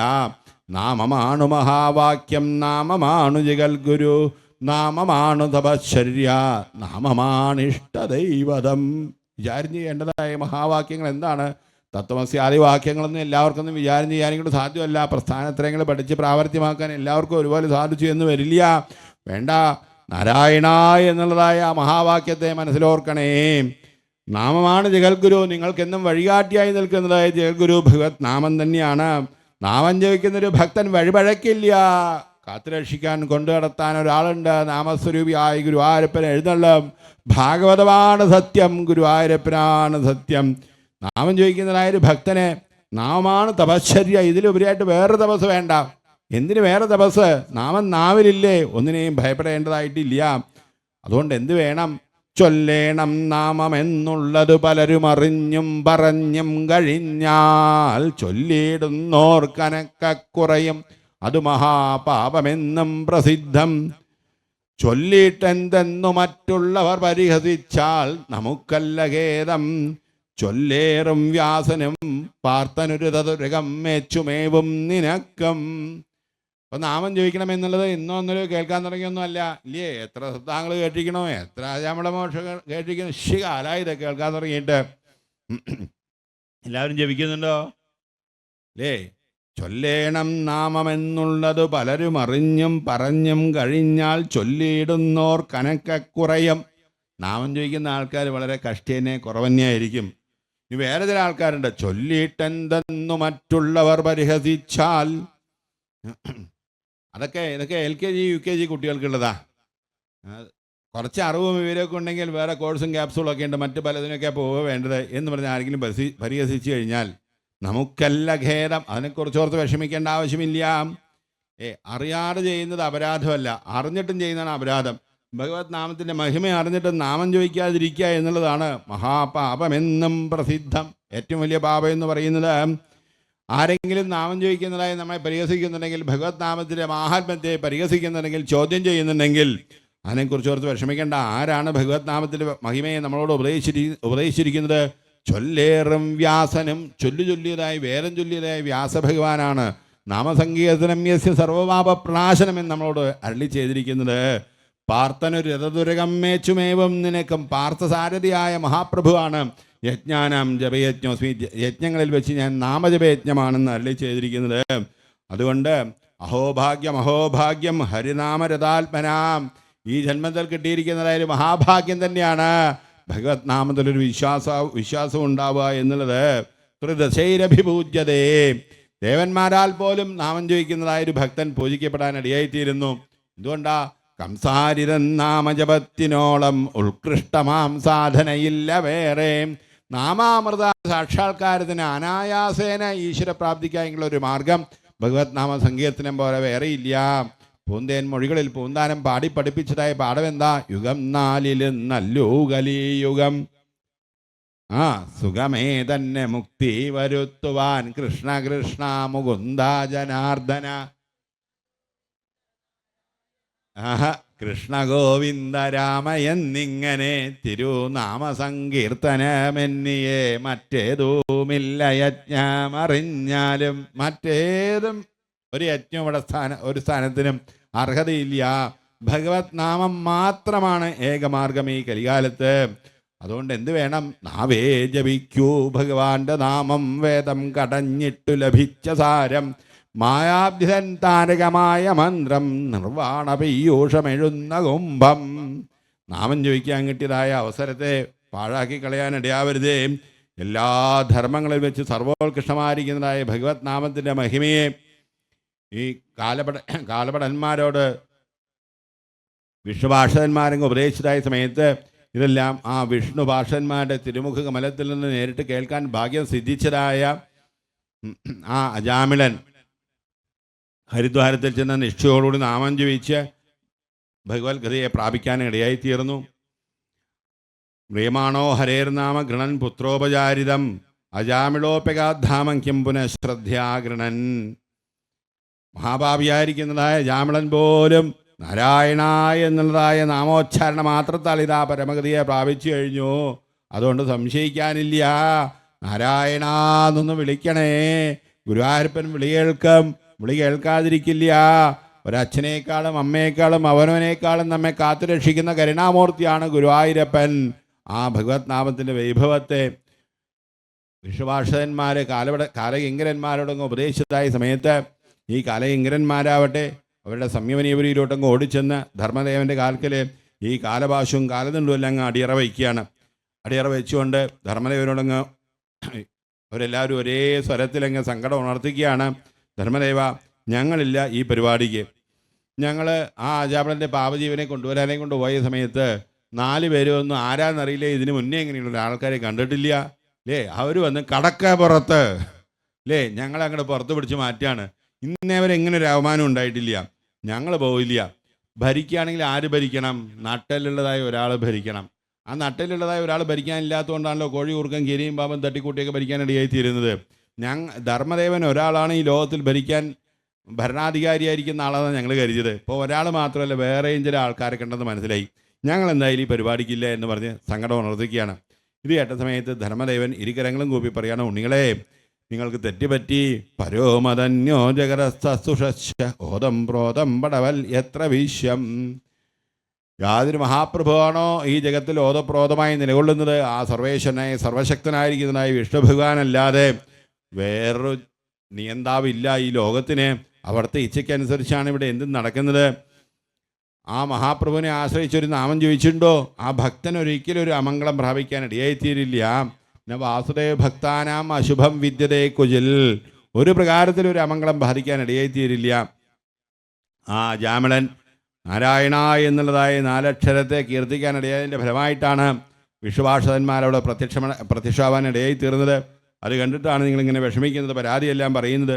ഓഹോ, നാരായണ എന്ന് 4 അക്ഷരം ജപിച്ചതിൻ്റെ ഫലമായിട്ടാണ് വിശ്വഭാഷകന്മാർ വന്നതെന്ന് പറയുകയാണെങ്കിൽ, എന്നാൽ പിന്നെ ഈ ലോകത്തുള്ള പാപികളായിരിക്കുന്നതായ ആൾക്കാരെല്ലാവരും നാം മാത്രം ജപിച്ചാൽ മതി എന്ന് പറഞ്ഞാൽ പോരെ? ചാന്ദ്രായനാദി വ്രതങ്ങളെക്കുറിച്ചെല്ലാം വേദങ്ങളിൽ പറഞ്ഞിട്ടുണ്ടല്ലോ. മറ്റ് വ്രതങ്ങളോ യാഗങ്ങളോ ഒന്നും ആവശ്യമില്ലല്ലോ. പിന്നെ എന്തിനാ അതെല്ലാം പറഞ്ഞിരിക്കുന്നതെന്നാണെങ്കിൽ, ഭഗവത് നാമത്തിൻ്റെ മഹത്വത്തെ ഈ ലോകത്തിൽ മനസ്സിലാക്കിയതായ ആൾക്കാർ ആകെ 12 പേര് മാത്രമേ ഉള്ളൂ. കൂടുതൽ ആൾക്കാർക്കൊന്നും മനസ്സിലാക്കാനായിട്ട് സാധിച്ചിട്ടില്ല. ആരെല്ലാമാണ് 12 പേര്? സ്വയംഭൂർ നാരദ ശംഭു കുമാര കപിലോ മനോ പ്രഹ്ലാദോ ജനകോ ഭീഷ്മോ ബലിർവയ്യാസിർവയം. സാക്ഷാൽ ബ്രഹ്മദേവൻ, ശ്രീനാരദ മഹർഷി, സാക്ഷാൽ മഹാദേവൻ, സനൽകുമാര മഹർഷി, കപിലവാസുദേവൻ, സ്വയംഭൂമനു, പ്രഹ്ലാദൻ, ജനകൻ, ഭീഷ്മൻ, മഹാബലി, ധർമ്മദേവൻ, ശ്രീ ശിവബ്രഹ്മർഷി. ഇങ്ങനെതായി 12 പേർക്ക് മാത്രമേ മനസ്സിലാക്കാനായിട്ട് സാധിച്ചിട്ടുള്ളൂ. എന്തുകൊണ്ട്? ഗുഹ്യം. ഇത് അതീവ രഹസ്യമാണ്. എല്ലാവരോടൊന്നും പറയാനായിട്ട് സാധ്യമല്ല. പറഞ്ഞു കഴിഞ്ഞാൽ, രഹസ്യം പറഞ്ഞു കഴിഞ്ഞാൽ എന്താവും? അരമന രഹസ്യം. പറഞ്ഞു കഴിഞ്ഞാൽ അത് പരസ്യമായി കഴിഞ്ഞു. ഇത് വാക്കുകളെ കൊണ്ട് പറഞ്ഞറിയിക്കാനായിട്ട് സാധ്യമല്ല, അനുഭവിച്ചറിയേണ്ടതാണ്. പഞ്ചസാരയുടെ മാധുര്യം അത് പറഞ്ഞറിയിക്കാനായിട്ട് സാധ്യമല്ല. നാവിലോട്ടൊന്ന് ഉണച്ചു നോക്കണം, ഭഗവത് നാമത്തിൻ്റെ മഹത്വം ജപിച്ചു നോക്കണം. അപ്പോഴേ അതിൻ്റെ മാധുര്യം നുകരാനായിട്ട് സാധിക്കുള്ളൂ. അത് അനുഭവൈക വേദ്യമാണ് ഗുഹ്യം. വിശുദ്ധം. ജന്മജന്മാന്തരങ്ങളായിട്ട് മനസ്സിനകത്ത് കട്ടിപ്പിടിച്ച് കടന്നുകൂടിയിരിക്കുന്നതായ അജ്ഞാന അന്ധകാരത്തെ എല്ലാം നശിപ്പിക്കാൻ പോകുന്നതാണ് ഭഗവത് നാമത്തിൻ്റെ വൈഭവം എന്ന് പറയുന്നത്. ദുർബോധം. എന്നാലേ അത് തെളിയിക്കാൻ പറ്റുമോ? ഞങ്ങൾ എത്ര നേരം ഇങ്ങനെ ഇരിക്കണോ? അത് ഞങ്ങൾക്ക് എന്തെങ്കിലുമൊക്കെ തെളിവൊക്കെ കിട്ടിയാലേ വിശ്വസിക്കാൻ പറ്റുള്ളൂ. ഇന്നത്തെ കാലമല്ലേ, ലോകമല്ലേ, ഞങ്ങൾക്ക് ചില അനുഭവങ്ങളൊക്കെ കാണിക്കാൻ പറ്റുമോ എന്നാണെങ്കിൽ, നിങ്ങൾക്ക് എന്തെങ്കിലും ഒരു അനുഭവം വേണമെങ്കിൽ നിങ്ങൾ ആ അനുഭവങ്ങളെ അളക്കുന്നത് എന്തിനെ കൊണ്ടാണ്? നിങ്ങളുടെ ബുദ്ധി ഉപയോഗിച്ചിട്ടാണ്. നിങ്ങളുടെ ബുദ്ധിക്കൊരു പരിധിയുണ്ട്. ദേശകാലങ്ങളാകുന്നതായ വസ്തുക്കളെ മാത്രമേ ബുദ്ധി കൊണ്ട് അളക്കാനേ കൊണ്ട് സാധ്യമാവൂ. ഈ ഭഗവത് നാമാവട്ടെ കാലദേശാവധിഭ്യാം, ഇത് ദേശകാലങ്ങൾക്കുപരിയായിരിക്കുന്നതാണ്. ഈ ഭഗവത് നാമത്തിൻ്റെ മഹിമയെ ബോധിച്ചിരിക്കുന്നതായ ഒരാൾ ഈ സംസാര സാഗരത്തിൽ കിടന്ന് വലയേണ്ടതായിട്ട് വരില്ല. മൃതാവസ്ഥയെ പ്രാപിക്കാനായിട്ട് ഇടയായിത്തീരുന്നു. സഹൃദുച്ചാര്യസ്തു നാരായണമരന്ത്രത. നാരായണ എന്നുള്ളതായ ജഗന്മംഗളകരമായിരിക്കുന്നതായ തിരുനാമത്തെ ആരാണോ മടികൂടാതെ ലജ്ജകൂടാതെ കീർത്തിക്കാനിടയായിത്തീരുന്നത്, ശുദ്ധാന്തക്കരണോ ഭൂത്വ നിർവാണമധിഗച്ഛതി. വിഷ്ണുസാരത്തിൽ പറയാണ്, ശുദ്ധാന്തക്കരണോ ഭൂത്വ, സകലവിധ കൽമഷങ്ങളും ആ മനസ്സിലുള്ളതായ മാലിന്യങ്ങളും നീങ്ങി പരിശുദ്ധിയെ പ്രാപിക്കാനിടയായിത്തീരുന്നു. ഏതാവാനവ ലോകേസ്മിൻ പുംസാം ധർമ്മപരസ്മൃത. എല്ലാ ധർമ്മങ്ങളിലും വെച്ചുപരിയായിരിക്കുന്നതായ ധർമ്മം ഈ സങ്കീർത്തന ഭക്തി ഒന്ന് തന്നെയാണ്. ഇതാ നാമോച്ചാരണ മാഹാത്മ്യം ഹരേ പശ്യത പുത്രകാഹ. ഉണ്ണികളെ, നിങ്ങൾക്ക് നേരിട്ട് കാണാൻ സാധിച്ചില്ലേ?